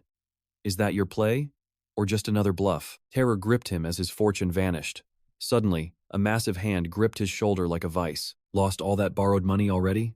Without a choice, he was dragged away to discuss a soul-crushing debt. Moments later, stripped to his underwear and bound, he sat in shock, unable to believe his luck failed. A mysterious figure stepped into the room. Who the hell are you? The guard trembled in fear. Exhaling a cloud of smoke, the stranger asked if he worked at the infamous Dason Welfare Center. The man in the sharp suit ignored the question, leaving the guard stunned by his cold, commanding presence. No one from that center reveals themselves, the suit noted. That's why I bought your debt today. From now on, you answer to me. Obey, and your massive debt will vanish into thin air. Is there a man named 𝑨𝒔𝒔𝒂𝒔𝒔𝒊𝒏 at Dason? He has two shattered, bandaged hands. The guard immediately envisioned the main character's face. The predator in the suit smiled, sensing his prey. Found him. He ordered the guard to lead him inside. He needed to personally kill the main character. I can't, the guard stammered. Taking someone out of that fortress is an absolute impossible task. The stranger paused thoughtfully. Then, is it possible for me to get inside that hellhole instead? The old man gasped. That place was more demonic than any prison. You never truly came out alive. Won't your clever brain lead me back out? The guard shook his head. The security was too tight. But there was one way. Every night, the center's patrol vans roamed the dark streets of Dason. They snatched up any drunks or homeless souls found. If the stranger played the part of a vagrant, by wandering the streets, he'd be captured naturally. It was a reckless, insane, and completely absurd plan. They arrived at the slums. "You'll really wipe my debt clean if I do this?" the guard asked. Handing over a tattered prisoner's jacket, the guard received a final promise. His debt would soon be history. The guard led him into Squad 3. The main character watched, wondering why this man was captured. Their eyes finally met. "I am the leader of Squad 3, 𝑨𝒔𝒔𝒂𝒔𝒔𝒊𝒏, the hero announced calmly. The stranger scanned him, his gaze lingering on the bandaged arms. He had found his target at last. Bowing low with a fake smile, he whispered, "I'm Choi Sang-cheon. Speak comfortably, squad leader." The atmosphere turned heavy. "Forgive me." The newcomer laughed. "Being dragged here has left me quite dazed." Showing a gap in his teeth, he added, "But I know to respect the man wearing the armband." Sensing something off, 𝑨𝒔𝒔𝒂𝒔𝒊𝒏 told Sanzo to show the newcomer to his remaining empty bunk. "You seem to fit into this organizational life quickly," Sanzo noted cheerfully as they walked together. Choi Sang-cheon's smile widened. "Organizational life? Trust me, I know more about it than anyone." Suddenly, the air turned freezing cold. "Hey," Choi Sang-cheon muttered, "are you the one wearing the armband?" "What's with the crazy talk?" he snapped, frustrated. He then pointed dismissively toward the bed. Hearing this, the man collapsed onto it. As he lay down, the other man checked on the main character. Seeing his teary eyes, he asked with genuine concern, "Hey, what's wrong? Are you crying?" Not wanting to show weakness, the boy turned away, claiming it was just a sleepy yawn. Meanwhile, Choi Sang-cheon glared with icy resentment. Getting caught was humiliating enough, but seeing the kid acting so smug was infuriating. He'd play the fool. He would obey for now, but he swore to kill that bastard the moment an opening appeared. Later, while Choi Sang-cheon was sleeping, a thunderous roar shattered his peace. "Wake up!" He sat up, his face a mask of confusion and dazed exhaustion. As his mind cleared, reality came crashing down. He wasn't at a resort. He was trapped in this hellish welfare center. The realization hit him like a blow. He gnashed his teeth in silent fury. This place felt exactly like his miserable days in the military. Suddenly, a guard's voice boomed out. "Platoon 3. Line up for roll call. Move it." The prisoners scrambled, pushing and shoving each other to get into formation.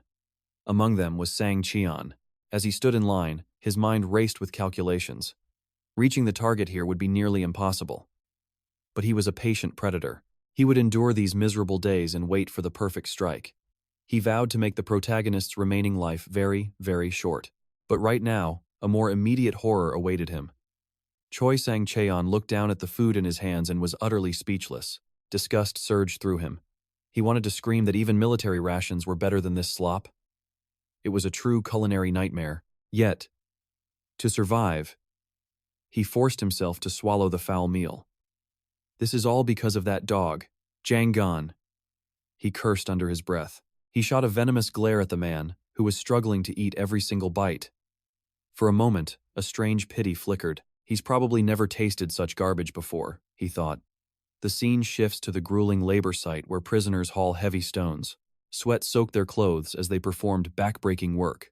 Choi Sang-cheon gripped a heavy sledgehammer, gasping for air as he swung. "What kind of welfare is this?" he wheezed. "This is straight-up slave labor." A man nearby heard his complaint and offered an explanation. "Breaking stones requires peak physical strength. The platoons have to rotate shifts. It's just bad luck that Platoon 3 was called up today." With a powerful strike, the man shattered a massive boulder. Sang-cheon watched, leaning on his hammer, processing the grim reality of his situation. "I see," he muttered, trying to act casual. He then joined the rhythm of the labor, swinging his hammer while starting a conversation. "So, what did you do before ending up here? You look like you've been in this hellhole for a long time." The man paused. "I was the president," the man replied calmly. Sang-cheon blinked, certain he had misheard. He asked again, expecting a different answer, but the man's voice was even firmer this time. He insisted he was the former president of this nation. Sang-cheon just smirked. "Great," he whispered to himself. "I've been wasting my time talking to a total lunatic." His anger shifted back toward his enemy, 𝒔𝒔𝒂𝒔𝒊𝒏. "It's all that bastard's fault." He glanced at 𝒔𝒔𝒂𝒔𝒊𝒏, who sat idly because of his arm cast.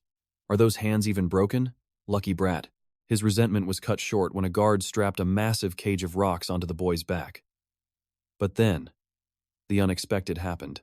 𝒔𝒔𝒂𝒔𝒊𝒏 suddenly accelerated, sprinting with the massive load as if it were light as a feather. Sang-cheon's jaw dropped in disbelief. Is that even possible? He stammered. How can he run that fast with a ton of granite? It was a monstrous display of strength. The president spoke up. Hey, rookie, why are you letting him do all the work? Snapping out of it, Sang-cheon apologized and worked. But as he looked at the shattered remains of the stones, the boy moved. A chill ran down his spine. Time passed, and evening arrived. Choi Sang-cheon was utterly exhausted, his body aching. This isn't welfare, he groaned. It's unpaid construction work from the depths of hell. Finally, the guard signaled the end of the shift. The old man wiped his sweat with a satisfied smile. Good work. That feels better. But Sang-cheon didn't respond. He stood frozen, staring into the distance with a hollow gaze. When the group returned, he was gone. One of the prisoners asked the old man, Sir, where did the new guy go? The president simply shrugged, his expression unreadable and indifferent. I have no idea, he replied. The prisoner's face turned red with anger. That lazy brat. Did he sneak off to slack off while we clean? He was right. Choi Sang-cheon was indeed hiding, but he wasn't resting. Tucked in a dark corner, the wolf prepared for the kill. He was meticulously sharpening a jagged stone fragment. It was a crude weapon, but in the hands of a professional, it was lethal. I can't take this anymore, he hissed. Tonight, everything ends.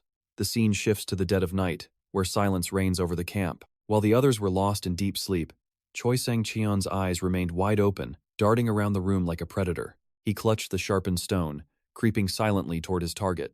Jangon was fast asleep, unaware of the shadow looming over him. In his dream, he was treating Miss Siona to barbecue. He was carefully cutting the meat, offering her the best pieces with a smile. She wrapped a piece of meat and brought it to his lips, but just as he was about to eat, reality shattered his dream. The thing approaching his throat wasn't a delicious wrap, it was a cold, jagged stone. Meanwhile, Siona bolted awake from a terrifying nightmare. It was just a dream, she whispered, trying to calm her racing heart. The next morning, Siona was seen in a car, looking troubled. On the morning commute, her mind drifted to that haunting dream. Sleep had evaded her entirely. Why did she see our main character being betrayed? Was it pity? Or a deeper, lingering fear? She stood before his silent home, but the doors remained locked. Everything was frozen in time. 7 days had passed since his disappearance. At the construction site, a mysterious figure approached her. Who are you looking for? Startled, she asked if they had seen the legendary Jangon. A coworker revealed the truth. He had quit a week ago without leaving a single trace. Did he cause trouble at the bank? The man had warned him to save his money. She denied the rumors, but her heart raced as she stood before the bank's grand entrance. If he quit, has he truly vanished forever? Why did he promise they would meet again? A chilling premonition gripped her. Something terrible had happened. Inside, she prepared for her shift. Staring into the mirror, she adjusted her uniform and forced a hollow, professional smile. She told herself it wasn't sadness, just worry. Yet, a suffocating discomfort tightened in her chest. She vowed to find him. Meanwhile, in the shadows, a jagged stone lunged toward his throat. With a flash of instinct, he dodged. A devastating kick sent Choi Sang-cheon flying back. The assassin roared Jangon's name, but the target had already vanished into the darkness. The prison cells stirred. Inmates whispered as they witnessed a clash between two deadly predators. Jangon stood calmly, mocking his attacker. A stone? Are we back in the primitive ages? He sneered at the sharpened edge. Why the sudden assassination attempt? Who sent a fool like you? His gaze turned cold as ice. The attacker gripped his weapon, declaring his murderous intent. Do you even know me? Jangon asked. The man admitted he had never seen his face. But my boss knows you well. The shadow of a powerful syndicate loomed over the conversation. You ambushed our organization, the man spat. Jangon instantly recalled the name K-Won-ho. He burst into a taunting laugh. The memory of the silent massacre flashed through his mind. Is this a joke? He couldn't believe the boss provided such pathetic information about him. One man versus an entire syndicate. The legend of his solo raid was no mere exaggeration. Infuriated by the mockery, Sang-cheon lunged forward, his pride shattered by Jangon's words. The master dodged every strike with ease, treating the lethal dance as a mere warm-up. He was baiting the enemy, waiting for emotion to cloud the assassin's focus and judgment. With a thunderous strike, he disarmed the fool, sending the stone embedding deep into the wall. The assassin trembled. Despite the exchange, Jangon looked completely unfazed and bored by the fight. Not a single scratch marked his skin. The gap in their power was a bottomless abyss. "Look at these hands," Jangon remarked, drawing everyone's attention to his heavy plaster casts. Even with his arms bound and useless, he was ready to teach a life-altering lesson. Even a toothless tiger can tear a puppy to shreds. The air turned heavy with killing intent. Called a puppy, the assassin lost all reason and charged blindly into his own grave. Jangon didn't flinch. He wore a sinister grin as he accelerated toward the oncoming threat. A brutal knee strike crushed the man's face, painting the concrete with a spray of crimson. One hit was enough to incapacitate him for days. The Hidden Reaper's movements were truly divine. Gasping for air, 𝒔𝒔𝒂𝒔𝒔𝒊𝒏 realized the terrifying reality. This man was a monster among men. Even while injured, his strength was overwhelming. This was why the organization was wiped out. "Swear it now," Jangon commanded. "Either stop following me, or I will end you forever." Broken and defeated, the assassin knelt in submission, promising never to cross his path again. "Sorry for the noise, everyone," Jangon announced casually. "Let's all get some sleep now." The drama ended as quickly as it began. The inmates returned to their bunks in silence. He looked at the fallen man, a loyal fool blinded by revenge for a pathetic master. Truthfully, he never expected this hellhole to be so desolate. Hearing this, I felt a surge of sympathy and asked, "Is it really that bad here?" His mind was made up. There was no longer a reason for a predator like him to rot in this cage. Tomorrow, he would make his move. Watching his retreating figure, I couldn't help but ask in shock, "You're really leaving? Do you even realize what kind of abyss this place is?" The next day arrived with its usual grim routine. Everyone was busy prepping the room, trying to survive another day in this prison. While Jangon and his friends swept the yard, old man 𝒔𝒔𝒂𝒔𝒔𝒊𝒏 suddenly appeared at the door, looking completely indifferent to the world. "Hey, everyone else is working, and you're the only one slacking off." The man didn't even blink, treating the guard like literal trash. When the kid screamed at him to help, 𝒔𝒔𝒂𝒔𝒊𝒏's fuse finally blew. "You want me to do what?" he growled, his aura shifting instantly. Jangon quickly hid behind his friend as the old man turned away in disgust. "Forget it. I'm done with this pathetic place anyway." The boy was stunned. Was he actually getting out? But Jangon's mind raced. Just how exactly did he plan to escape this fortress? Suddenly, the warden barked. "Why is there so much chatter during labor hours?"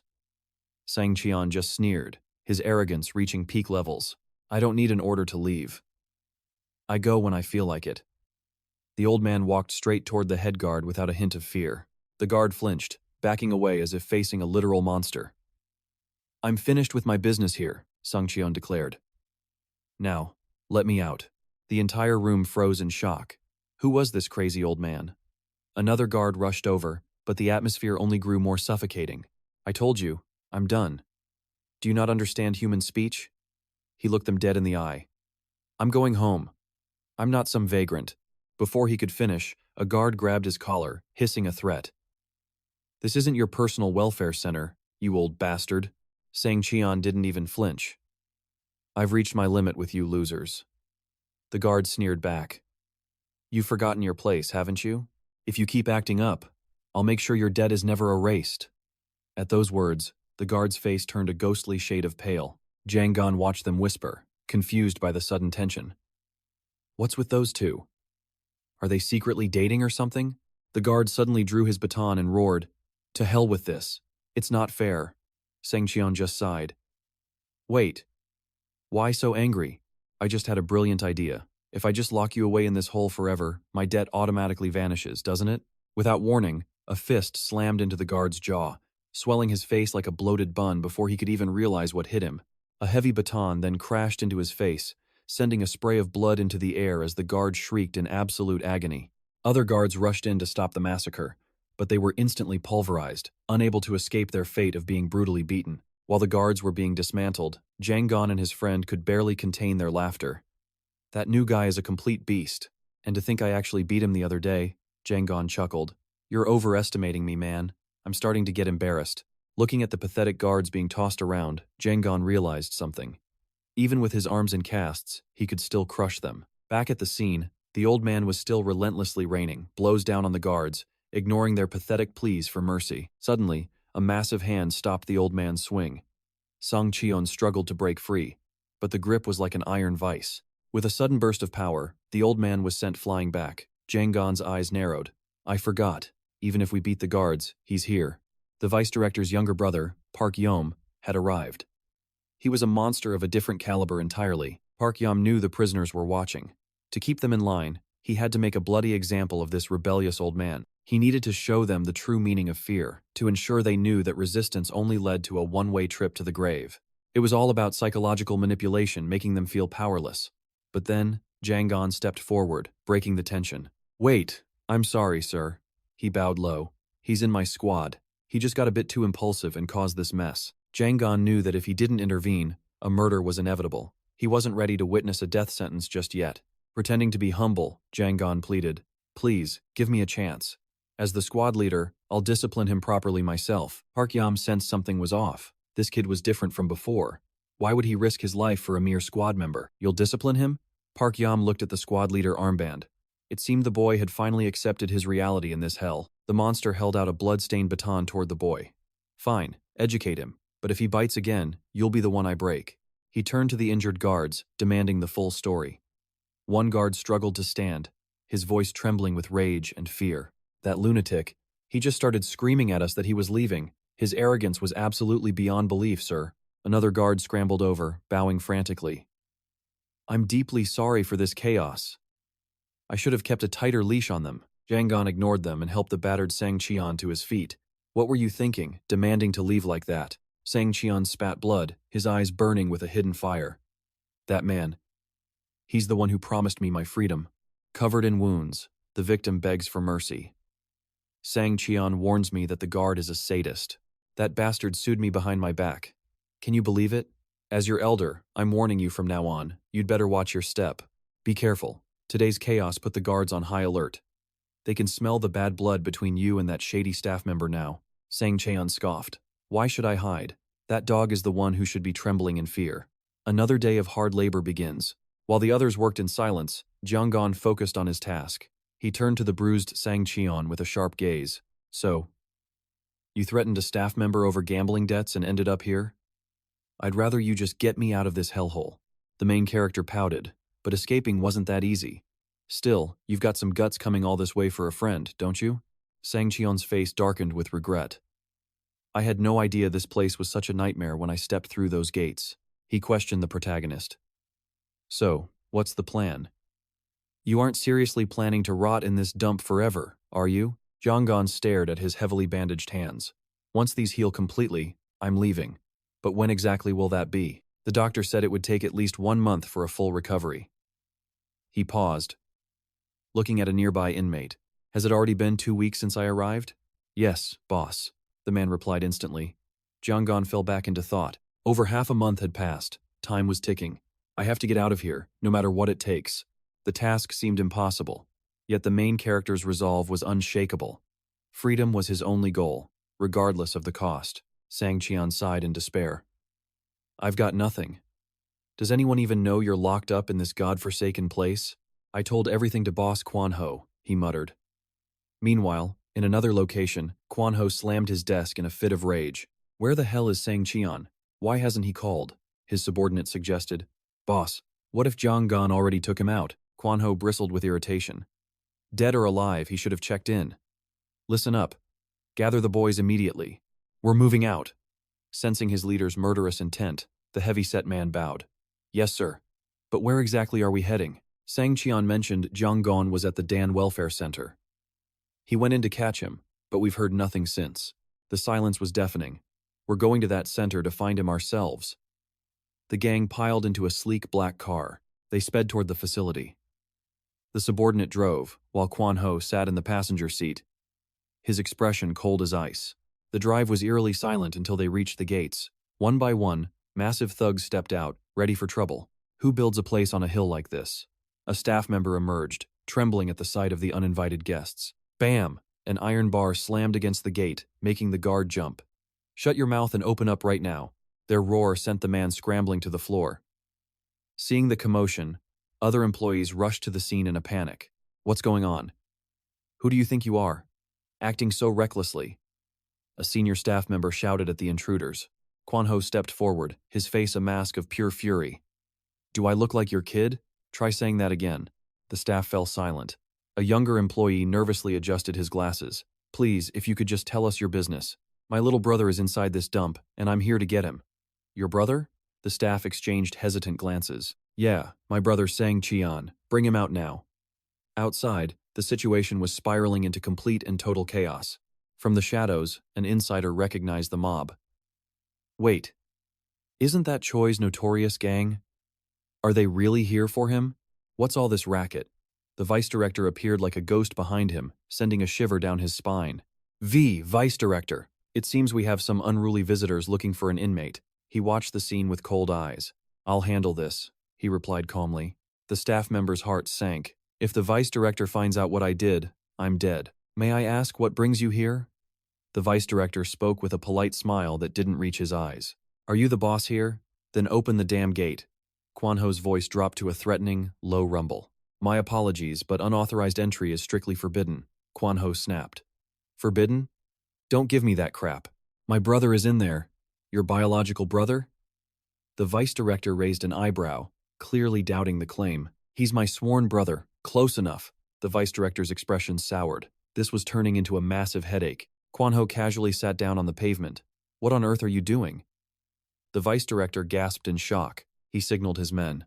If you want to keep this place standing, you'd better open those gates right now. We aren't moving an inch until we find 𝒔𝒔𝒂𝒔𝒔𝒊𝒏. Fine. Wait here while I verify your story. The director spat. Who is this 𝒔𝒔𝒂𝒔𝒔𝒊𝒏? Kwanho smirked. See? Was that so hard? Now hurry up and get him. These filthy thugs. Who do they think they're messing with? The vice director hissed under his breath, his face darkening. The terrified staff member rushed inside and fumbled with the keys. He scanned the room, desperately searching for �𝒔𝒂𝒔𝒊𝒏, a deadly whisper luring him out. Want to escape? �𝒔𝒂𝒔𝒊𝒏 blindly takes the bait. The trap is set. Our main character watches silently as the traitor leads his prey away. They head into a narrow, suffocating corner. A perfect place for a silent execution. I'm letting you go, the staffer lies. Your presence here has become far too dangerous. He feigns anger to hide his murderous intent. The situation has become a total mess. I'll release you now, he sneers. �𝒂𝒂𝒔𝒊𝒏 follows, completely blind to the betrayal. They reach a hidden hole in the wall. But the staffer suddenly freezes in fear. Wait, did you hear that sound? You go ahead first. I'll watch our backs. Cold sweat pours down the staffer's face as he reaches for a heavy, jagged brick. He raises the weapon for a killing blow. But a shadow moves faster than the eye can see. A crushing kick sends the traitor flying. The silence of the alley is shattered instantly. �𝒂𝒂𝒔𝒊𝒏 spins around in terror. This man was going to erase you, our hero warns. Betrayal burns like fire. �𝒂𝒂𝒔𝒊𝒏 explodes in rage, grabbing the weapon for himself. You absolute piece of trash! He prepares to bash the staffer's skull in blind fury. Stop right there, our hero commands. He steps in before the bloodbath can begin. He knocks the brick away effortlessly. Ending him now only seals your own death warrant. �𝒂𝒂𝒔𝒊𝒏 is desperate for revenge, but the main character's gaze is like cold steel. The staffer sneers at the interference. Why is a fool like you getting involved? What do you think you're doing? The staffer's arrogance will be his final mistake. Our hero's voice turns icy and sharp. Watch your mouth, you pathetic excuse for a human. The staffer lunges in a desperate attack. How dare a lowly patient talk back to me? A lightning-fast kick shuts him up. The true predator has finally revealed himself. He looms over the broken man like a reaper. I just saved your life, to start talking. Wake up. You'd be dead if I hadn't stepped in. Now, answer my question. He confesses the truth. �𝒂𝒂𝒔𝒊𝒏's gang is at the gates, causing a scene for their leader. �𝒂𝒂𝒔𝒊𝒏's face lights up with hope. My brothers came for me? I'm finally free. But the staffer's next words crush his soul. Nobody ever leaves this hellhole alive. The Institute will deny you ever existed. To them, you are already a ghost. No, I'll force them to acknowledge me. But the gates of hell stay locked tight. The guards won't budge for a common thug. They'll watch you rot from behind the walls. Their useless bickering grates on his nerves. Will you two shut up for 1 second? Why am I wasting my time on these idiots? The legendary assassin sighs at his own mercy. Looking at his arm, memories of war resurface. He remembers his days leading a squad. He hates losing a man under his watch, even one as pathetic as this gangster. Listen carefully, he snaps at them. If you don't stop, you're both going to die. Both of us? The staffer's voice trembles. The terrifying reality finally starts to sink in. You took bribes to sneak an outsider in. The director will see this as ultimate betrayal. Here, losing trust means losing your life. There is no such thing as being fired. This place is built on secrets and blood. They don't let loose ends walk away. A man who knows too much is a dead man. Isn't that right, you coward? He turns his cold gaze towards Song Qian. And you're an even bigger target. Your gang is attracting far too much attention. The Institute will silence you to end the noise. Why lie about your presence when they can just erase you from history forever? Terror fills their eyes as hope vanishes. What can we possibly do now? Keep your mouths shut and play your parts. Go back like nothing ever happened. Song Qian spat in disgust, refusing to trust the man who had just tried to end his life. The employee snarled back, reminding him they both had blood on their hands. Suddenly, our main character intervened. Trust me, Jiang Gan said, his voice cold as ice. Sang Qian hesitated. Trust you? After all this, if either of you causes trouble, I will personally end you. His overwhelming killing intent made them tremble. Terrified by his aura, the two were forced into a tense truce. The main character watched them, unsatisfied. Good. That is settled, he sighed, glancing at Sang Qian. You should have known your limits, brother. Elsewhere, in the vice director's office, a chilling phone call was taking place. Understood. Send them in immediately. Outside the gates, the gang leader grew impatient. When the official appeared, he demanded to see his man. Check the list and open up, he barked. But the vice director simply stared back with an eerie calm. I have checked the records, the official said smoothly. No such person exists in our welfare center. The leader froze in disbelief. Are you joking? I know he is in there. The tension was explosive. There is no one, the official repeated. Enraged, the thug threatened him. You are hiding him, aren't you? Open these gates or I am calling the police. He had no idea who he was actually threatening. The vice director adjusted his glasses, his eyes turning predatory. Oh, then by all means, call them. Suddenly, sirens wailed. Police cars swarmed the entrance. The gang leader blinked. But I haven't even called yet. These were not patrol officers. They were elite detectives. Park Won-ho's heart sank as they approached him. Captain Kang, why are you here? The officer looked at him with pity, signaling for him to stop. Won-ho, we need to talk. The gang leader pointed at the building, desperate to find his man. My subordinate is inside, but they refuse to let us in. Captain Kang let out a heavy sigh. I hear you, but this place is untouchable. Give it up and walk away while you still can. What? Are you saying the director here is best friends with the chief of police? Is that it? The captain shook his head. It is much bigger. They have connections that reach the very top, Won-ho. We are not here on the chief's orders. This command came from someone far more powerful than us. Even as a hardened criminal, Won-ho felt a chill crawl down his spine. Who owned this place? Was it the mayor? Or a member of the National Assembly? The mystery of this facility grew darker. Just endure it and go home, the captain urged. If your man is inside, causing trouble won't help. If you provoke them, your subordinate will be the one who suffers. Think about his life, Won-ho. Gritting his teeth, Won-ho finally yielded. He turned to his crew. Everyone, get back in the cars. His men were shocked. But boss, what about Song Qian? Won-ho silenced them with a fierce glare. I will explain later. Just move. Before leaving, the leader bowed deeply to the vice director. I apologize. I was mistaken. The man I seek is not here. A hollow lie to survive. The vice director smirked with triumph. Wise choice. But tell me, what was that Song Cheon's surname? Won-ho hesitated. He knew they meant Choi Song Cheon. If he spoke the truth, his friend was dead. It is Park Sang Cheon, he lied. The vice director's eyes narrowed, sensing the deception. I see. Good luck finding him then. As the cars drove off, Won-ho prayed for his brother. What kind of hell was hidden inside that facility? Even the police acted as their personal shields. Stay alive. Sang Cheon, he whispered. Back inside, the vice director turned to his staff, his voice cold. Which unit did the new recruit join? An employee checked the files. He was assigned to Unit 3. Unit 3. Let us go see if this new guy is the one we are looking for.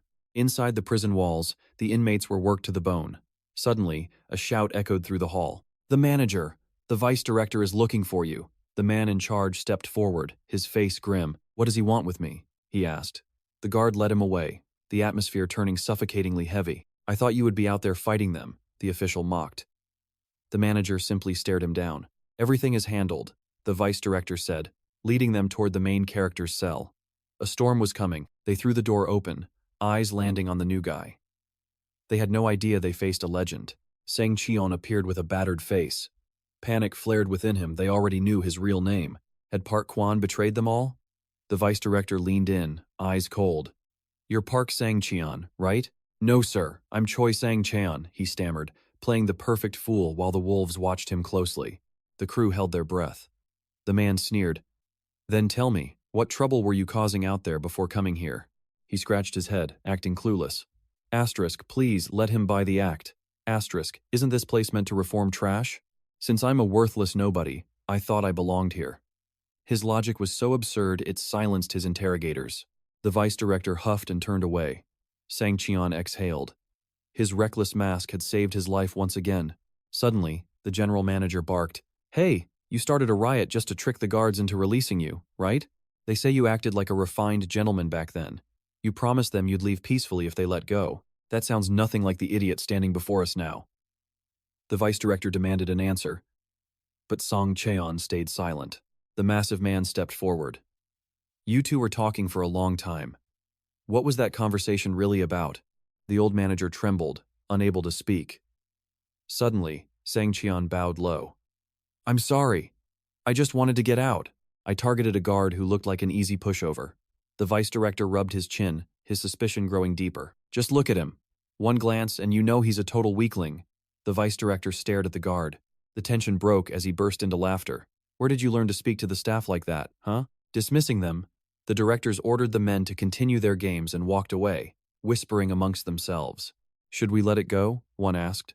He felt uneasy, but couldn't find any solid evidence to prove a deception. Perhaps the thugs were just mistaken. Constant suspicion was starting to interfere with their real, darker business. His gaze turned lethal. "If he becomes a problem, we'll just eliminate him." True or not, he's an eyesore. Back in the barracks, the group finally exhaled. They had survived the interrogation.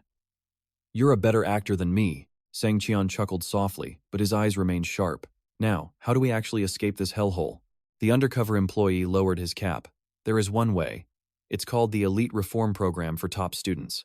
If you're chosen, you're free." Sang-cheon's heart raced. He remembered hearing about this when he first arrived. The others flared with hope, determined to help Sang-cheon become the star student and win his freedom. While Sang-cheon planned his escape, the woman he missed most arrived at his home, searching for the truth. She wondered why she was here. To confirm his address? She had even dug through old bank records for this. Looking at his humble, worn-out house, she realized just how hard his life had been while they were apart. An old woman approached, asking who she was. Seeing her beauty, the lady guessed, "Are you his girlfriend?" To get the answers she needed, she swallowed her pride and nodded. "Yes, I'm his girlfriend." "Is he home?" The old lady beamed. "I knew that clever boy would find such a beautiful girl." She began to gossip. She asked about his recent whereabouts. He had mentioned a business trip, then vanished without a single word. "His luggage is still inside, so he didn't run away. His rent is even paid in full," the lady noted. She remembered the day he left for Busan. He had told her he quit his old job for good. He claimed he found something better. "I'll be back by tomorrow at the latest," he had promised her then. The old woman suddenly remembered. "Wait, I still have his business card." She fumbled through her pockets and handed it over. She took the card, thanking the woman profusely. But the old lady wasn't finished with her questions just yet. "You're going to marry him, right?" She froze. "He's working hard at a construction site to build a future. If he hasn't called, there must be a good reason. He's a good kid." She smiled sadly. "I think so too." Walking away, she clutched the card. Asterisk, am I overstepping? Asterisk. She wondered if she had any right to interfere now. Asterisk, I'll ask him myself when I find him. Asterisk. Meanwhile, back at the center, the daily routine of cleaning continued. Peace was a fragile mask. Two rival squad leaders watched the scene from afar, their faces twisted in disgust. "I hate that guy. The leader of Squad 3 is a disgrace." They sneered at Sang-cheon's humble acting. "Look at him, cleaning and laughing with those lowlifes. He has no dignity, no authority at all." They asked the other leaders, who all nodded in agreement. To them, Sang-cheon looked weak and pathetic. They decided it was time to crush his group. The long-haired leader grinned. "You want to play too? They've made the first move."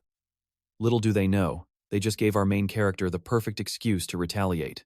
"We can't just let this slide," one whispers. "They need to make a bloody example to prove they aren't targets. Fear is the only way to keep their ranks in line. Those who stole leader positions must pay a heavy price, but they hesitate." The third squad leader's raw strength is a variable they can't quite ignore.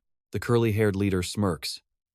He believes numbers are everything, and 4 against 1 are impossible odds. With their loyal subordinates joining the fray, their small army is growing. Victory seems inevitable in their eyes. We can't just raid his barracks, they realize. The solution? Lure the beast out of his den with a simple invitation. Will he actually show up? They need a bait so tempting that even a cautious man would bite. A sinister grin spreads. The trap is set. Meanwhile, after a long day, Jangon finally collapses onto his bed. He flexes his arm, testing his recovery. His soul yearns for the world outside these suffocating walls. Memories of a woman's face flash through his mind. He misses her, and he misses the taste of a real, warm meal. These tasteless rations are becoming unbearable. Just as sleep begins to take him, a voice cuts through the darkness. Squad Leader 3, are you awake? Jangon bolts upright, his instincts instantly on high alert. It's the second squad leader. He claims he wants a private chat, but his eyes say something else. Jangon groans, mourning his lost sleep. But the intruder is persistent, begging him to step outside for a moment. With a heavy sigh, the legend follows. They walk deep into the shadows, far from any prying eyes. He finds the other leaders gathered there. He despises these power-tripping fools and their petty little games. Suddenly, a whisper reaches his ear. Don't you want to eat something real for once? Hunger overrules suspicion. He follows them to a hidden spot where the smell of cooking fills the air. There it is, a full cooking set in the middle of the restricted zone. Jangon stares at the table in disbelief. Is that ramen? They nod with oily smiles, welcoming him to their forbidden feast. But his sharp eyes catch a detail. Metal chopsticks. A luxury strictly forbidden within these walls. It's a perk of the job. They lie. Jangon is stunned by their blatant disregard for the rules. Rage flickers in his heart. He wants to crush them. But the scent of the noodles is too powerful. His stomach wins the battle. As the long-haired leader prepares the water, Jangon can't look away. He watches the pot fill up. Is he making a soup or a river, he wonders, horrified by the amateur's technique. He can't watch this disaster continue. Wait, he commands, stepping forward before they ruin the precious meal. He takes over the stove, dumping the excess water. A legendary assassin can't tolerate a poorly cooked noodle. Have you people never cooked before? He decides to show these amateurs what real culinary mastery looks like. The other leaders exchange confused glances. Why is this terrifying man suddenly so obsessed with the kitchen? He's just desperate for a snack, the bald leader scoffs. They think they've finally found his Achilles heel. Should we call the boys in now? The curly-haired leader shakes his head. No. Let him enjoy his last meal. He notices the tension in Jangon's shoulders. Even while cooking, the beast's guard is still partially up.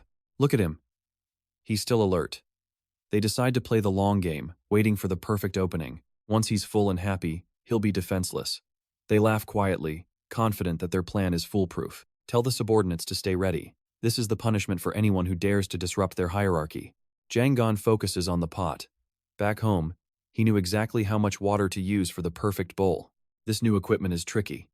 He decides to keep the water low. You can always add more, but you can't go back. His eyes are sharp, filled with a terrifying focus.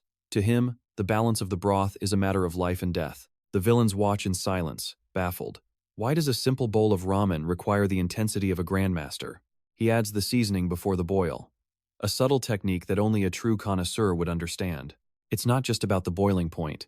It's about ensuring every grain of flavor is released into the water. Finally, the noodles go in. He treats each step like a sacred ritual, a brief escape from his grim reality. His eyes sparkle with anticipation. The legendary killer is finally ready to taste a piece of heaven. The guard's eyes gleam with a sickening hunger. He's looking at his prey like a feast to devour. Patience is key. Don't touch it. The noodles were nearly ready. He killed the flame early, letting the residual heat finish the job. The stove's lingering warmth would perfect the dish. He moved the pot aside. The room fell deathly silent as they watched his every move. Suddenly, he roared, "Now, eat up before it's cold." The 4 thugs jumped in surprise. They had no choice but to obey the fool's command. The first bite sent shockwaves through their senses. The crew-cut thugs stared in disbelief. Did this idiot really create something this delicious? He blew softly on the steam and took a sip. In their minds, a heavenly bell began to ring. Can simple ramen truly taste this divine? The curly-haired man praised the exquisite broth. Even the bald brute was stunned. The texture, it's absolutely perfect. The long-haired thug nodded in silent awe. Meanwhile, Jang Gon savored his portion from the lid. Tears of nostalgia glistened in his eyes. They drained every last drop with joyful smiles. The thugs showered the fool with praise. Their hostility had vanished behind a wall of flavor. Yet, a shadow of regret crossed the legend's face.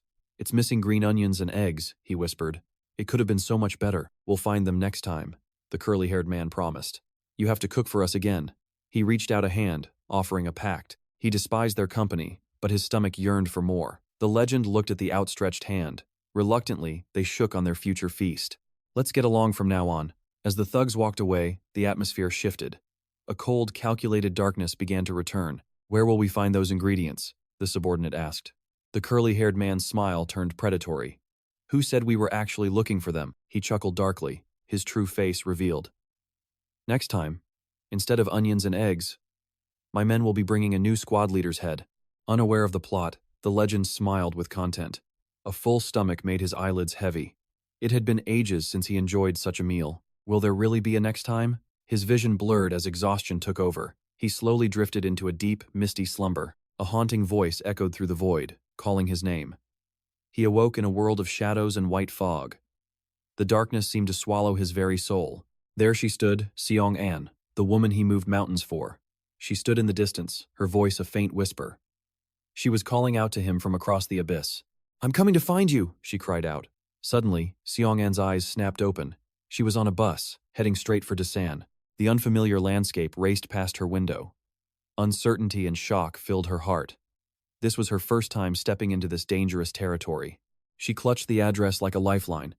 "I just need to get to this place," she prayed. Finally, the gates of the Taming Corporation appeared.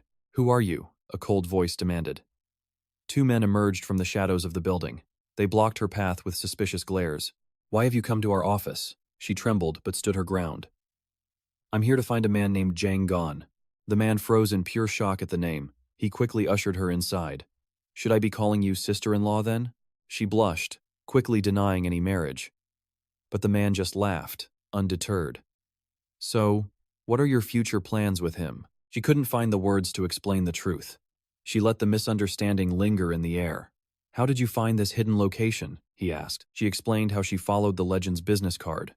He took a slow, deliberate sip of his tea. His eyes narrowed as he studied her face. "Why did you come all this way? Did Director Du send you on a mission?" "No," she replied. Jang Gon just never returned to Seoul. The men were struck with sudden alarm. "But he said he was going home the moment he finished. He should have arrived days ago." She recounted the landlady's strange and worrying story. Dread began to take root in the room. The man's expression turned grim and serious. "What kind of work was he doing here?" "Director Du handled a few specialized tasks for us. He's a master of his craft, after all." "Did anything happen to him?" she pressed. The man's eyes flickered with hesitation. He struggled to maintain his calm composure. "While he was helping us with some business, he sustained a significant injury to his arm." The news hit her like a physical blow. "How bad is it?" she gasped, her voice trembling. He stuttered, unable to meet her desperate gaze. He looked away, searching for the right lie. "It's just a minor scratch," he muttered, but she wasn't convinced. How can a man with a broken arm just vanish? "Sister-in-law, please don't worry. Leave the search for Director Du to me. You should return to the safety of Seoul. Are you certain you can find him?" "I know this city better than anyone. I won't stop until I locate him." With a heavy heart, she finally agreed. He immediately ordered a car to escort her. He wanted her away from the brewing storm. She tried to refuse the lavish treatment. "Director Du saved us," he insisted. "We cannot treat his lady with anything less than respect." She looked away, overcome with shy embarrassment. "Do you remember his old boarding house?" he whispered. He turned to his partner with a sharp look. "Yes, I used to be his personal driver." They began to whisper, plotting their next move. They had to find the truth before it was too late. "Take her home safely," he commanded. She sat in the back of the sedan in silence. Her heart remained trapped in the shadows of Dason. Grief and worry etched the man's tired face. Meanwhile, back in the darkness, the legend was suspended. He was tied up, hanging like a broken doll. Yet, a vacant, mindless grin touched his lips. "That ramen," he mused to himself. "It really was the best meal of my life." His companion stared at his bizarre expression. "What on earth is so funny, Jang Gon?" "Nothing," the fool whispered. "The sunlight is just beautiful." The mask of the fool finally cracked. Behind the tears, Jianggan faced the brutal truth as his friend approached. "Is everything all right?"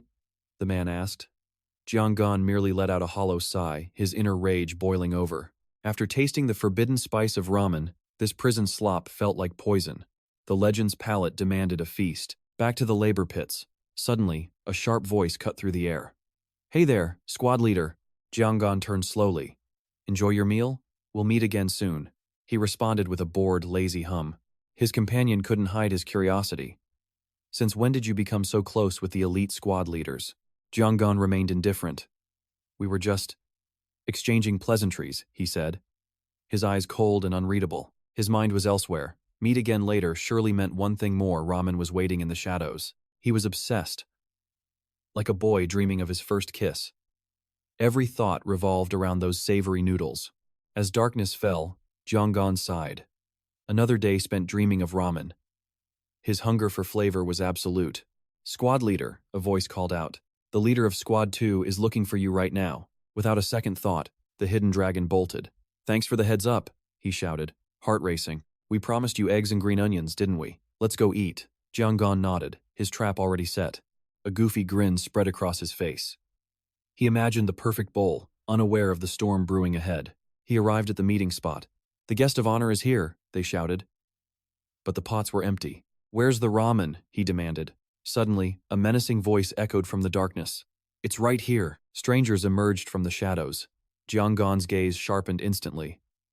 "What is the meaning of this?" "Your 4 packets of ramen have arrived," the leader sneered.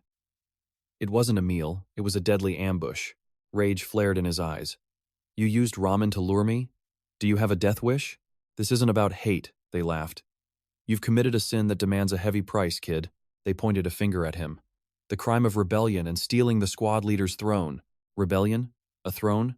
Jianggan mocked. "You talk as if this chicken coop is a royal kingdom." "Shut up. You've disrupted the sacred order of this facility." Jianggan just smirked at their pathetic logic. Order in a cage? How tragic. The enemies lost their patience. "Capture him. Break his spirit now." Looking at the thugs, Jianggan chuckled. "Are these 4 my packets? I guess I'll eat them raw. I'll have to grind you into dust first," he whispered. His aura shifted from fool to cold-blooded killer. Before they could move, a devastating kick landed. 1 packet down. The speed was beyond human comprehension. 2 packets, 3 packets. He moved like a shadow, striking with the precision of a legendary assassin. The final man stood frozen in terror. His allies lay broken on the ground in mere seconds. "What's the matter? Don't stop now," Jianggan taunted. "The meal isn't finished yet. Come at me." Pressure mounted from all sides. Driven by pure desperation, the man finally snapped and lunged forward. In a heartbeat, he joined his brothers on the dirt. The legendary assassin had cleaned his plate. Jianggan turned to the survivors, his voice icy. "I'll ask one more time. Where is the ramen?" There is none," they stammered. "Ramen is a rare luxury. We don't have it." His blood ran cold. "No ramen? Then you truly have chosen the path of certain death." "Wait, squad leader." They begged for mercy. "The name is Jianggan," he corrected, eyes burning bright. He didn't offer mercy, only a lesson in pain. He left them broken, a warning to all who dared. Seeing a pair of chopsticks on the ground, he tucked them away. "These might come in handy later. Listen well. When you actually find ramen, call me. And don't you dare take a single bite." He walked away into the night.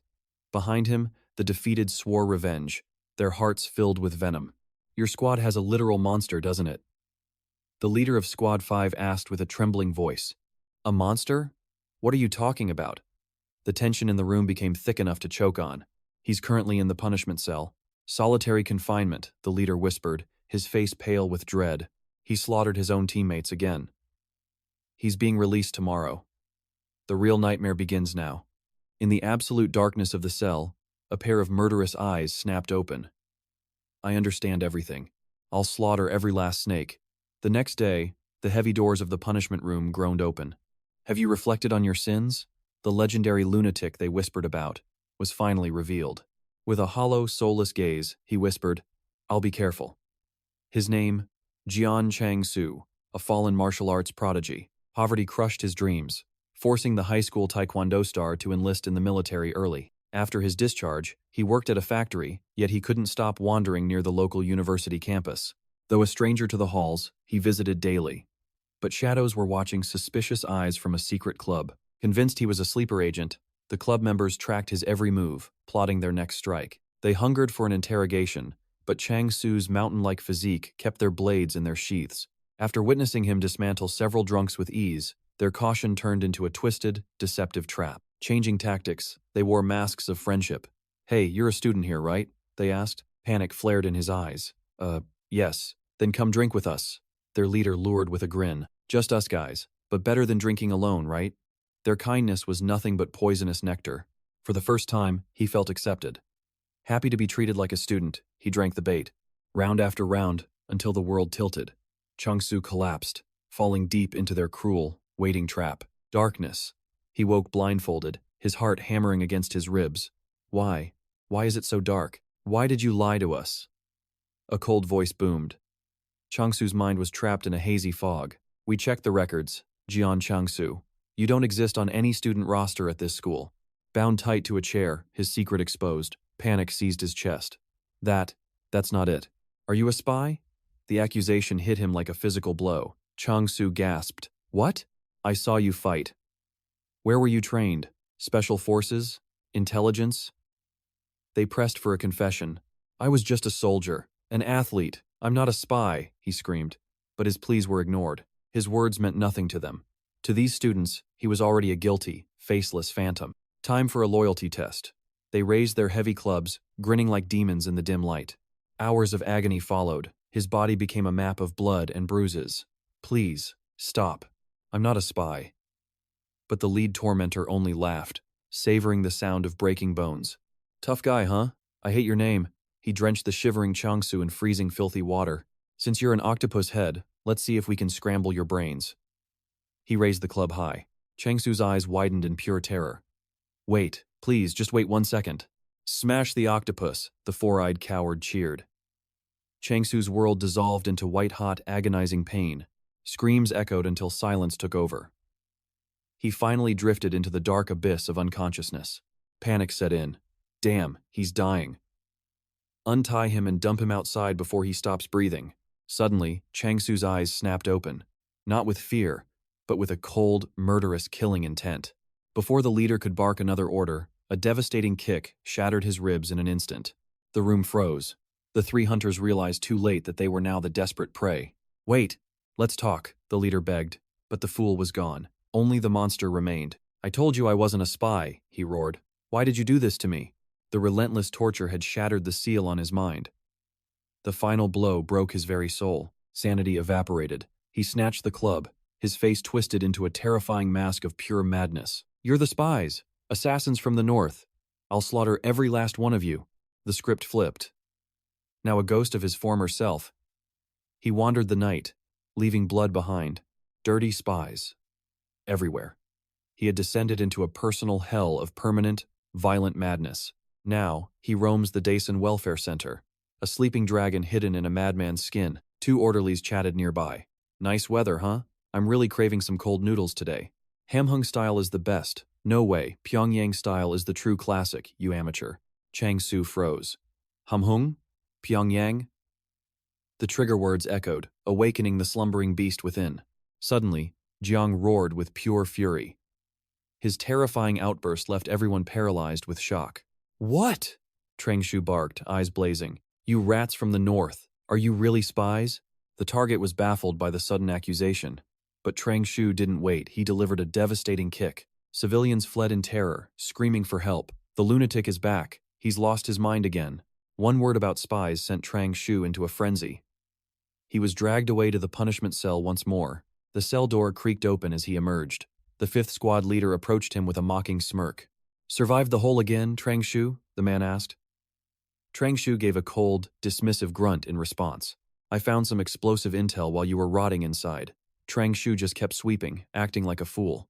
But the next sentence made his blood turn to ice. "There is a North Korean spy, hiding right in our squad. Is it true?" "Who?" he hissed, his mask slipping. "It is Jang Gon, the leader of Squad 3, the man replied. Murderous intent instantly flooded Chang Shu's eyes. The predator had finally found the scent of his prey.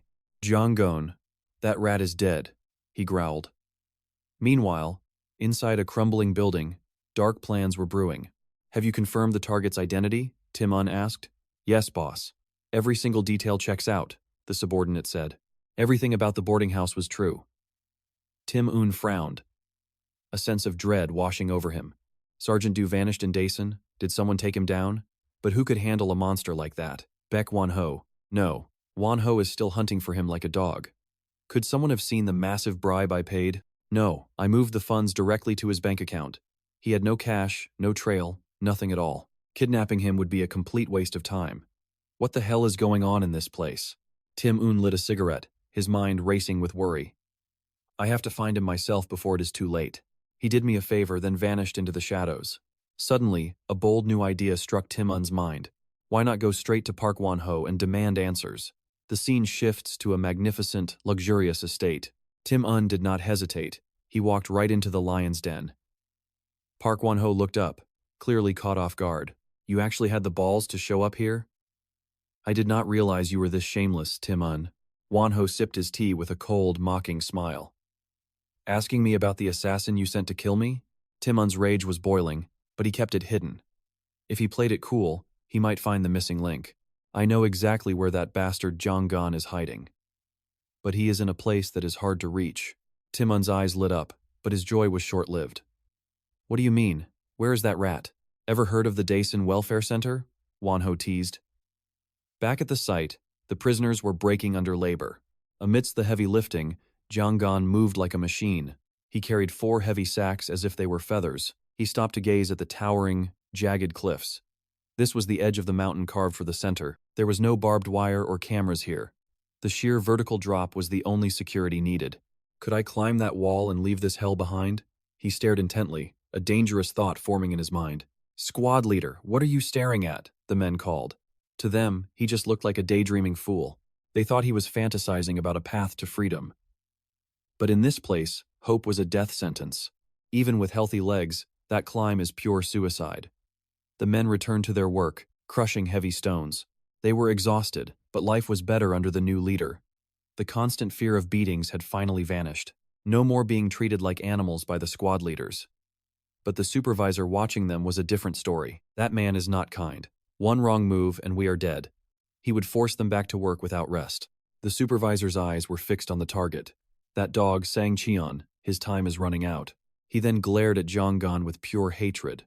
Because of him, I cannot even slack off anymore. Suddenly, a strange, unhinged young man approached the guard. He asked where �𝒂𝒂𝒔𝒂𝒏 was hiding his face. It was John Trang-shu, whispering with a chilling smile. Let me tell you a little secret about that man. He is a spy, and I am going to end his life. The guard scoffed, thinking it was just another delusion. Oh, it is just the lunatic from Squad 5 again. He always saw spies and communists when his fever spiked. But they knew this madman was a lethal weapon, and his target was the legend hiding in plain sight. The guard hesitated while watching �𝒂𝒂𝒔𝒊𝒏. Should he let them meet? Suddenly, a scream erupted. Deserter! You dare flee after your punishment? The guard roared with pure, unbridled malice. Trang-shu begged on his knees, trembling. I am no spy. Please, spare my life. The staff watched with cold indifference. Why listen to his lies? Traitors deserve only pain. I just wanted to hear his excuses. The official stammered, trying to hide his hesitation. Disgusted, the guard kicked the boy. This spy game is boring. Drag him away now. Like a shadow, �𝒂𝒂𝒔𝒊𝒏 appeared. What is the commotion? His presence chilled the air. Keep working and shut your mouth. The guard barked. �𝒂𝒂𝒔𝒊𝒏 merely sighed in response. If trouble arises, let me know. He walked away, hiding his true legendary nature. That arrogant brat needs a lesson. I will have Squad 5 break his other leg, or I will frame him as the real spy. Meanwhile, Tim Un's investigation intensified. Park Wan Ho revealed the location was unknown. Tim Un's hope vanished, replaced by dread. Then, news of the Dason Welfare Center arrived. It was a place of no return. Stop your investigation now, Wan Ho warned.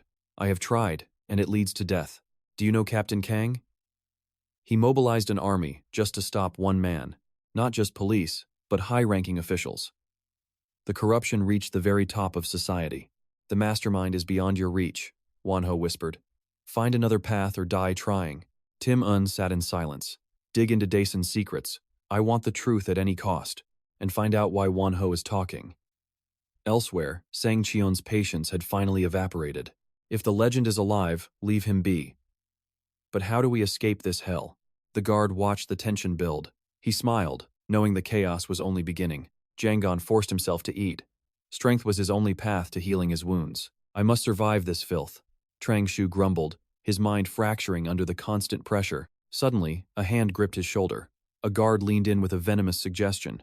I know who the spy is, he whispered. Do you want to be a hero? Trangshu's eyes lit up with madness. Tell me, who is the rat among us? The guard smirked. This fool is the perfect weapon. He will do exactly as told. Finish your meal and go outside. I will reveal the target you must destroy. Sang Cheon walked out, only to be cornered. Trangshu stood there like a demon.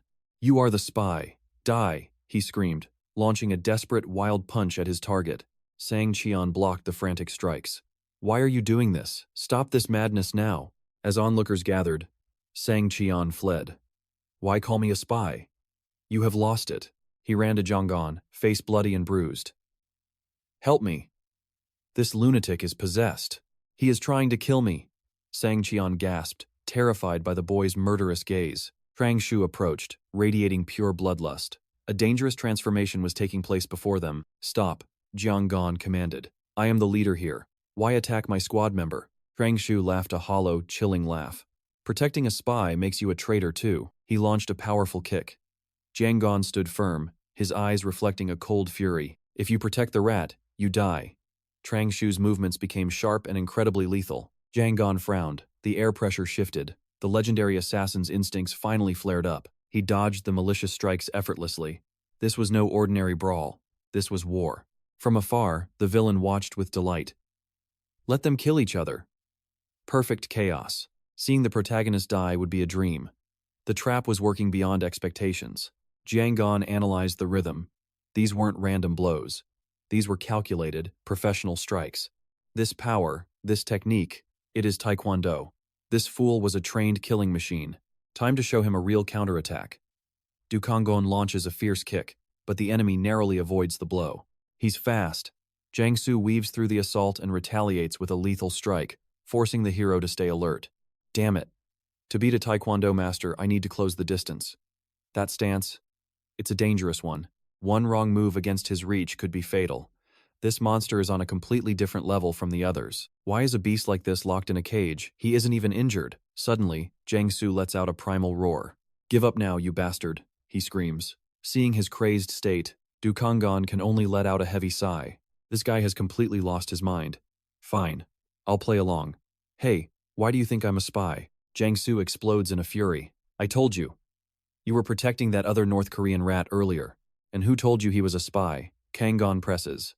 Jiangsu suddenly falters, his confidence crumbling into confusion. Someone told me. Behind the scenes, the true mastermind grinds his teeth in pure frustration. If Kangon discovers the truth, there will be hell to pay. Tell me, the hero demands. Who was it? Jiangsu stares blankly. His fractured mind can't even hold on to a memory from 5 minutes ago. The schemer watches in disbelief. Has he really forgotten? Is his brain completely fried from the trauma? Kangon remains cold and analytical. Madmen often use nonsensical babble to overwhelm and confuse their opponents. If you engage with their delusions, they spiral deeper. But if you deconstruct their lies with logic, who gave you that name? The protagonist demands. Jiangsu hits a mental wall, trapped in his own head. He mumbles incoherently. Did you forget? Or did that person actually say nothing at all to you? Jiangsu snaps, losing all control. No, I'm not a liar. You think I'm making this up, you dog? Pure, unadulterated rage consumes him. But this was exactly what the legendary warrior expected to happen. Blind hatred leads to sloppy movements. A berserker is far easier to dismantle than a focused soldier. Jiangsu swings wildly, but Kangon is a ghost. He counters the chaos with one devastating, bone-shattering punch. The onslaught continues, but the protagonist flows like water. Every desperate strike from the enemy misses its mark. This isn't a fight anymore, it's an execution. One final blow, and Jiangsu crashes heavily into the dirt. Even defeated, he whimpers. That skill. You're definitely a top-tier northern assassin trained for one purpose. Quiet, Kanghan commands, cutting through the nonsense. Jiangsu looks up, his eyes wide with sudden shock. Crouching down, the protagonist's gaze turns ice cold. I was trained, kid. But not by the North. I'm the exact opposite of what you think. Jiangsu tilts his head in confusion. The opposite? I'm an elite counterintelligence agent. My job is to hunt down the very spies you're so afraid of. A secret agent? Jiangsu's mind reels as the pieces fall into place. Are you serious? It's a perfect lie to gain control. Time to turn up the charisma and seal the deal. I've taken down an entire squad of those rats single-handedly. Kanghan boasts with a confident smirk. Jiangsu gasps in awe.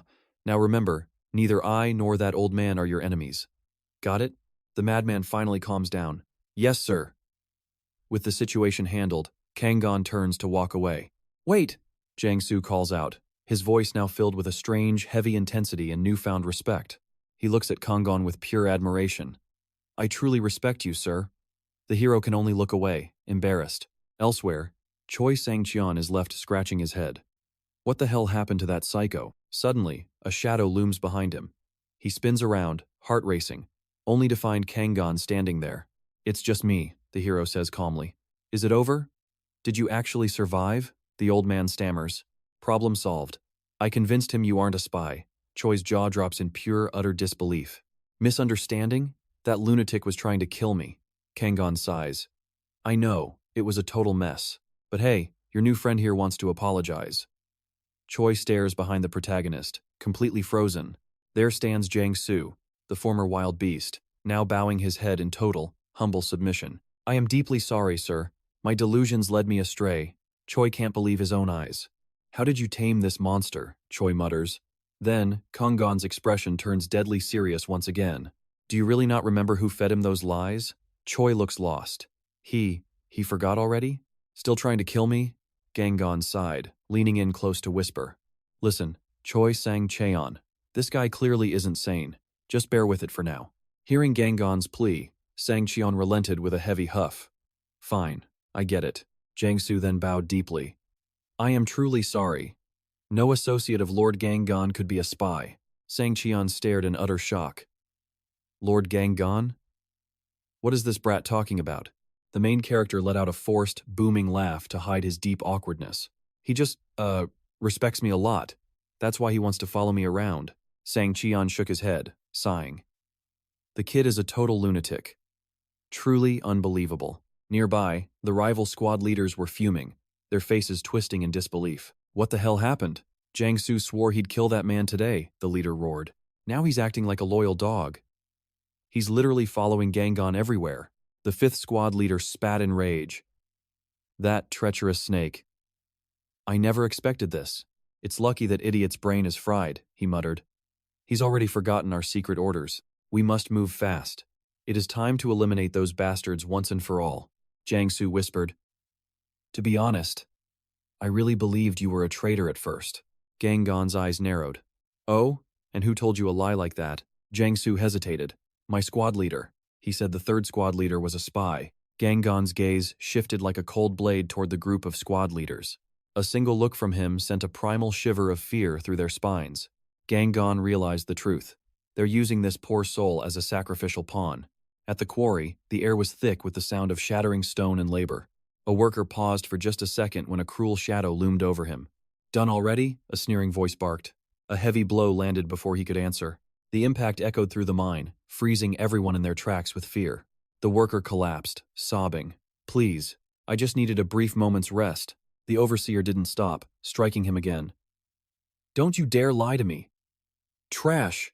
Kanghan watched from a distance, his blood beginning to boil with hidden rage. The tyrant roared, enjoying his petty power. I've been too soft on you rats lately. No, please, that's not it, the worker pleaded, trembling in absolute terror. The villain raised his whip higher. Apologize first. Where's your respect, you piece of filth? He swung the whip again, but a cold voice suddenly cut through the air.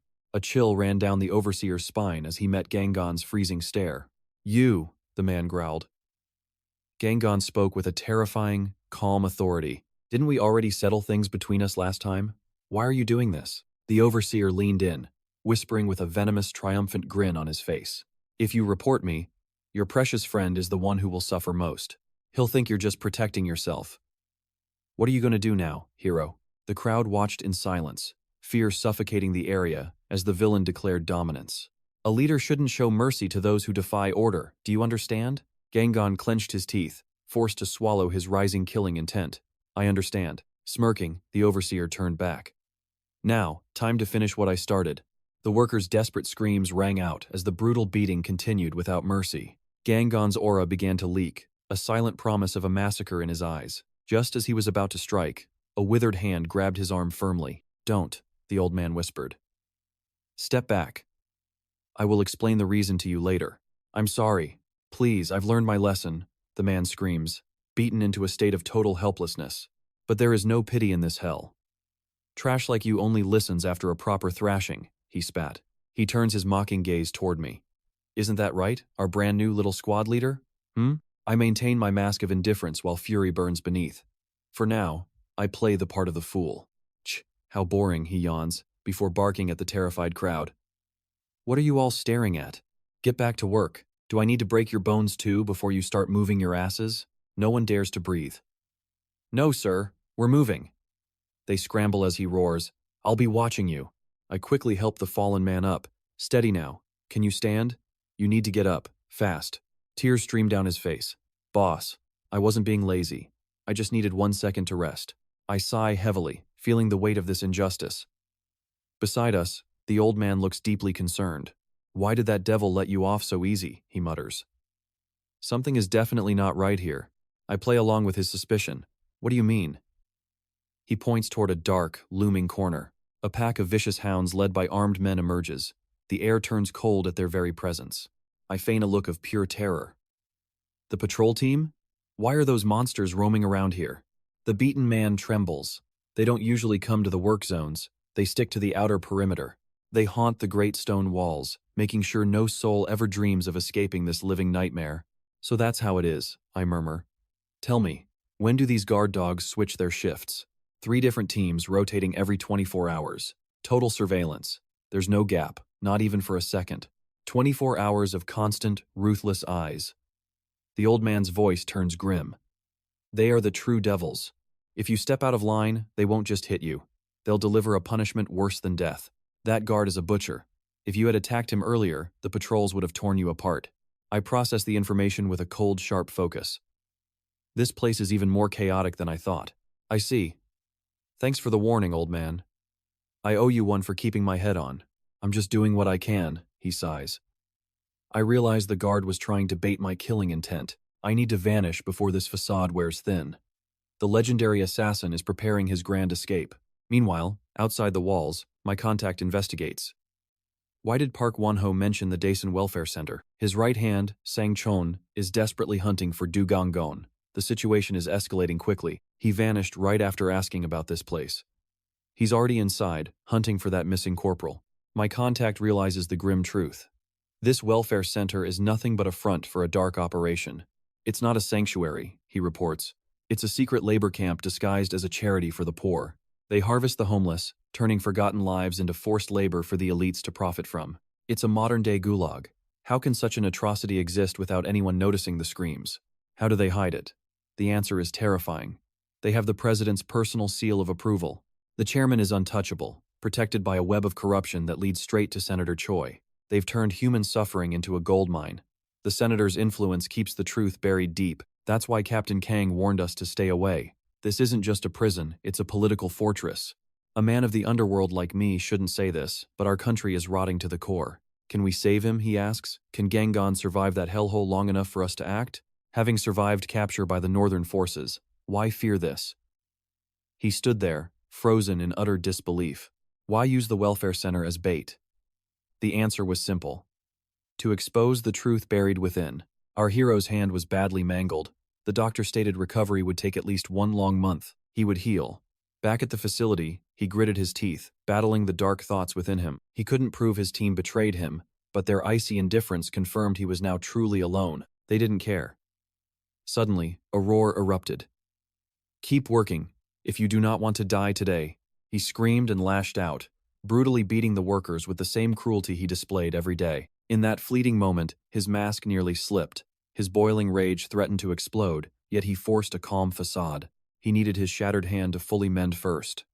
𝒔𝒔𝒂𝒔𝒔𝒊𝒏 clenched his fist, silently vowing to escape this hellhole. Sanjo sighed deeply while checking on the old man.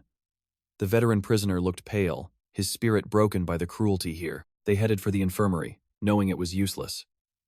There were no meds, only more beatings for those labeled as slackers. A man glanced at 𝒔𝒂𝒂𝒔𝒊𝒏, whispering cautiously, "Captain, how is your hand? I'll try to sneak some medicine for you." 𝒔𝒂𝒂𝒂𝒏 froze, surprised by the kindness. Sanjo then chimed in, asking if he had ever heard of the play Diana. He explained it was a famous American show. "Once we're out, I'll take you to see it," he promised with a smile. 𝒔𝒂𝒂𝒏 watched them laugh despite their misery. Meanwhile, the corrupt vice director finished his dirty work in the shadows. "Is the package secured?" the father asked coldly. The son nodded, and they slipped into their car like waiting predators. They arrived at a lavish restaurant for a secret meeting. The son wished him a good meal, but the old man scowled. "How can I enjoy food with a snake like him?" he muttered, before stepping inside with a perfectly fake, bright smile. "Assemblyman, you look well," he greeted. The politician replied with a standard, hollow grin that hid 1,000 dark secrets. "Thanks to you, Director Park, I'm excellent. Sit." He poured wine, a crimson liquid that looked like the blood of the poor. They exchanged polite, venomous pleasantries. The assemblyman remarked that meeting too often might raise suspicion for Director Park's position. Outside, the son loaded the trunk with illicit goods. Inside, the two masters of deception continued their elegant, deadly dance. "I have a special gift for you today," the assemblyman said. "I'm a man who knows how to return a favor, right? A gift from a man like him was either a golden secret or a death sentence." Director Park waited, his heart racing. "What if you dissolve the welfare center for a new venture?" The director froze, realizing the scale of the coming storm. The assemblyman leaned in close. "The housing plan is the key. We are about to flood the market with units." "Are we talking about luxury apartments?" Park asked. "No, it was bigger, a brand new city built right next to Dason." The vice director gasped in disbelief. This wasn't just a rumor. It was a divine decree from the halls of power. Buy up the land around the new city. Nursing homes, housing. Clear the way for progress, the assemblyman whispered coldly. Maintaining a welfare facility is becoming a headache. People are shouting about rights. The era is changing, you understand? Park's face hardened as he realized the fortune ahead. "I understand perfectly," he replied, his mind already calculating the billions. "This info is classified. I'm telling you because you've fed me so much fruit lately," the assemblyman joked darkly.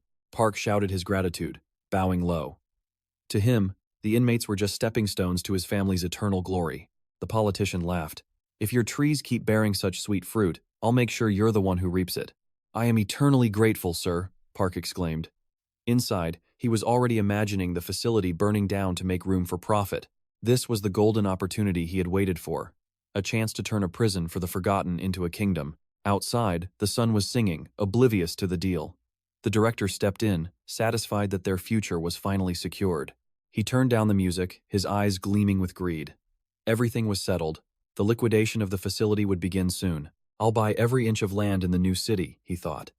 The family name would finally rise to the elite status. In the game of money, he believed himself a god. He burst into a loud, arrogant laugh that echoed through the car. Back at the facility, 𝒔𝒂𝒂𝒏 stared at his scarred hand. He could feel it, the strength was finally flowing back into him. The time to shed his skin as a fool was approaching. But first, he had to keep playing his part perfectly. A subordinate appeared, saying the vice director wanted a word. 𝒔𝒂𝒂𝒏 simply nodded, maintaining his dim-witted, harmless persona. Later, he sat happily slurping a bowl of noodles with an egg. "Why are you all eating with me?" he asked innocently. The others looked grim, having shared their only ramen with him. 𝒔𝒂𝒂𝒏 ate like a child, hiding his true intent. "Yesterday, Sang-soo failed his mission," they whispered. They were terrified that the fool had actually seen through their hidden plans. "He's joined the idiots group now," the curly-haired man hissed. "Is he really just a fool, or is he playing us?" "Don't be stupid," another replied. "He's barely sane. He's just a tool we can use until the very end." They laughed, mocking the man who was once the world's deadliest assassin. They had no idea the monster was already awake. 𝒔𝒂𝒂𝒏 finished his meal in silence. The enemies were laughing now, but soon they would be begging for their lives. The silent massacre was being prepared. Every insult, every blow they dealt him, would be returned 100 times over. As the shadows deepened, the legendary assassin made his choice. The fool would vanish, and the reaper would take his place. The gang stammered out a pathetic apology. Their leader trembled in fear. They realized this fool was something dangerous. They tried to bribe him with a hot bowl of ramen. Our protagonist enjoyed every bite of their peace offering. He set the bowl down with a satisfied smile. So, he began, his voice turning ice cold. What did you want to discuss? The thugs grew nervous as 𝒔𝒔𝒂𝒔𝒔𝒊𝒏 spoke. He brought up the trap they had set. The false accusations of being a spy. You told everyone I was a rat, he noted. Then you tried to take my life, didn't you? Silence filled the room. They begged for mercy, claiming it was all a mistake. 𝒔𝒔𝒂𝒔𝒔𝒊𝒏 remained unfazed by their desperate excuses. I see, he replied. The inmate stood frozen in shock. Was he really letting them off that easily? They exchanged confused, shifty glances. Deep down, the betrayal still burned, but he was destined for the world outside. Their petty drama no longer mattered. Don't you want to leave this hellhole? He asked. I know not everyone here chose this life. A heavy silence fell over the group. Are you staying for the scraps they feed you? He was testing their resolve. There are people outside waiting for your return. His words pierced through their hardened, criminal exteriors. A bald prisoner whispered, Waiting for me? My family abandoned me. But maybe my mother still cares. The atmosphere grew heavy with sudden sorrow. Even these thugs felt the sting of regret. 𝒔𝒂𝒂𝒔𝒊𝒏 watched them carefully. They were just victims of the city's corruption, pawns in a game they couldn't win. He felt a flicker of pity. The ramen was good, he said, standing up. Our business is over. I'm leaving now. He hardened his heart again. He couldn't forget their past cruelty. They had tormented the weak without any mercy. Sympathy was a dangerous luxury. Stop wasting your lives, he warned them. Stop preying on the other prisoners. His gaze was sharp as steel. Without those armbands, you're nothing but losers. Suddenly, the curly-haired leader snapped in a rage. He slammed the table, face twisted with fury. Shut your mouth, he screamed. Who do you think you are? 𝒔𝒂𝒂𝒔𝒊𝒏 smirked, hitting a raw nerve. Does the truth terrify you? Is that why you hate me so much? Because without that rank, you're just another convict. He stepped closer, his aura intensifying like a predator. I could take that captain's spot whenever I want. Enraged, the thug lunged forward with a wild roar. But 𝒔𝒂𝒂𝒔𝒊𝒏 was faster than light. A devastating kick sent the leader flying across the room. Everyone gasped. Get up, he commanded with icy authority. Unless you plan on rotting in this cage forever. The curly-haired man began to sob uncontrollably. His tough facade crumbled into 1,000 pieces. I have no one out there, he wailed. Only enemies and creditors are waiting for me. Who could love someone like me? The monster was just a broken child inside. 𝒔𝒂𝒂𝒔𝒊𝒏 watched him with unblinking, calm eyes. The mask had fallen. So you'll just hide behind that useless armband? Oppressing others because you're afraid? He turned toward the door. The silence was deafening as he walked away. Suddenly, another prisoner called out to him. The man hesitated nervously. If I get more ramen, should I call you? 𝒔𝒂𝒂𝒔𝒊𝒏 smiled, a genuine, soft expression. No thanks. I'm moving on. As he walked away, he felt a surge of intent. A shadow loomed behind his back. The leader wasn't finished. He spun around just in time. The thug was charging at him with a heavy brick. His eyes were bloodshot. 𝒔𝒂𝒂𝒔𝒊𝒏 raised his hand to block the strike. But then, time seemed to slow down. He let the brick hit.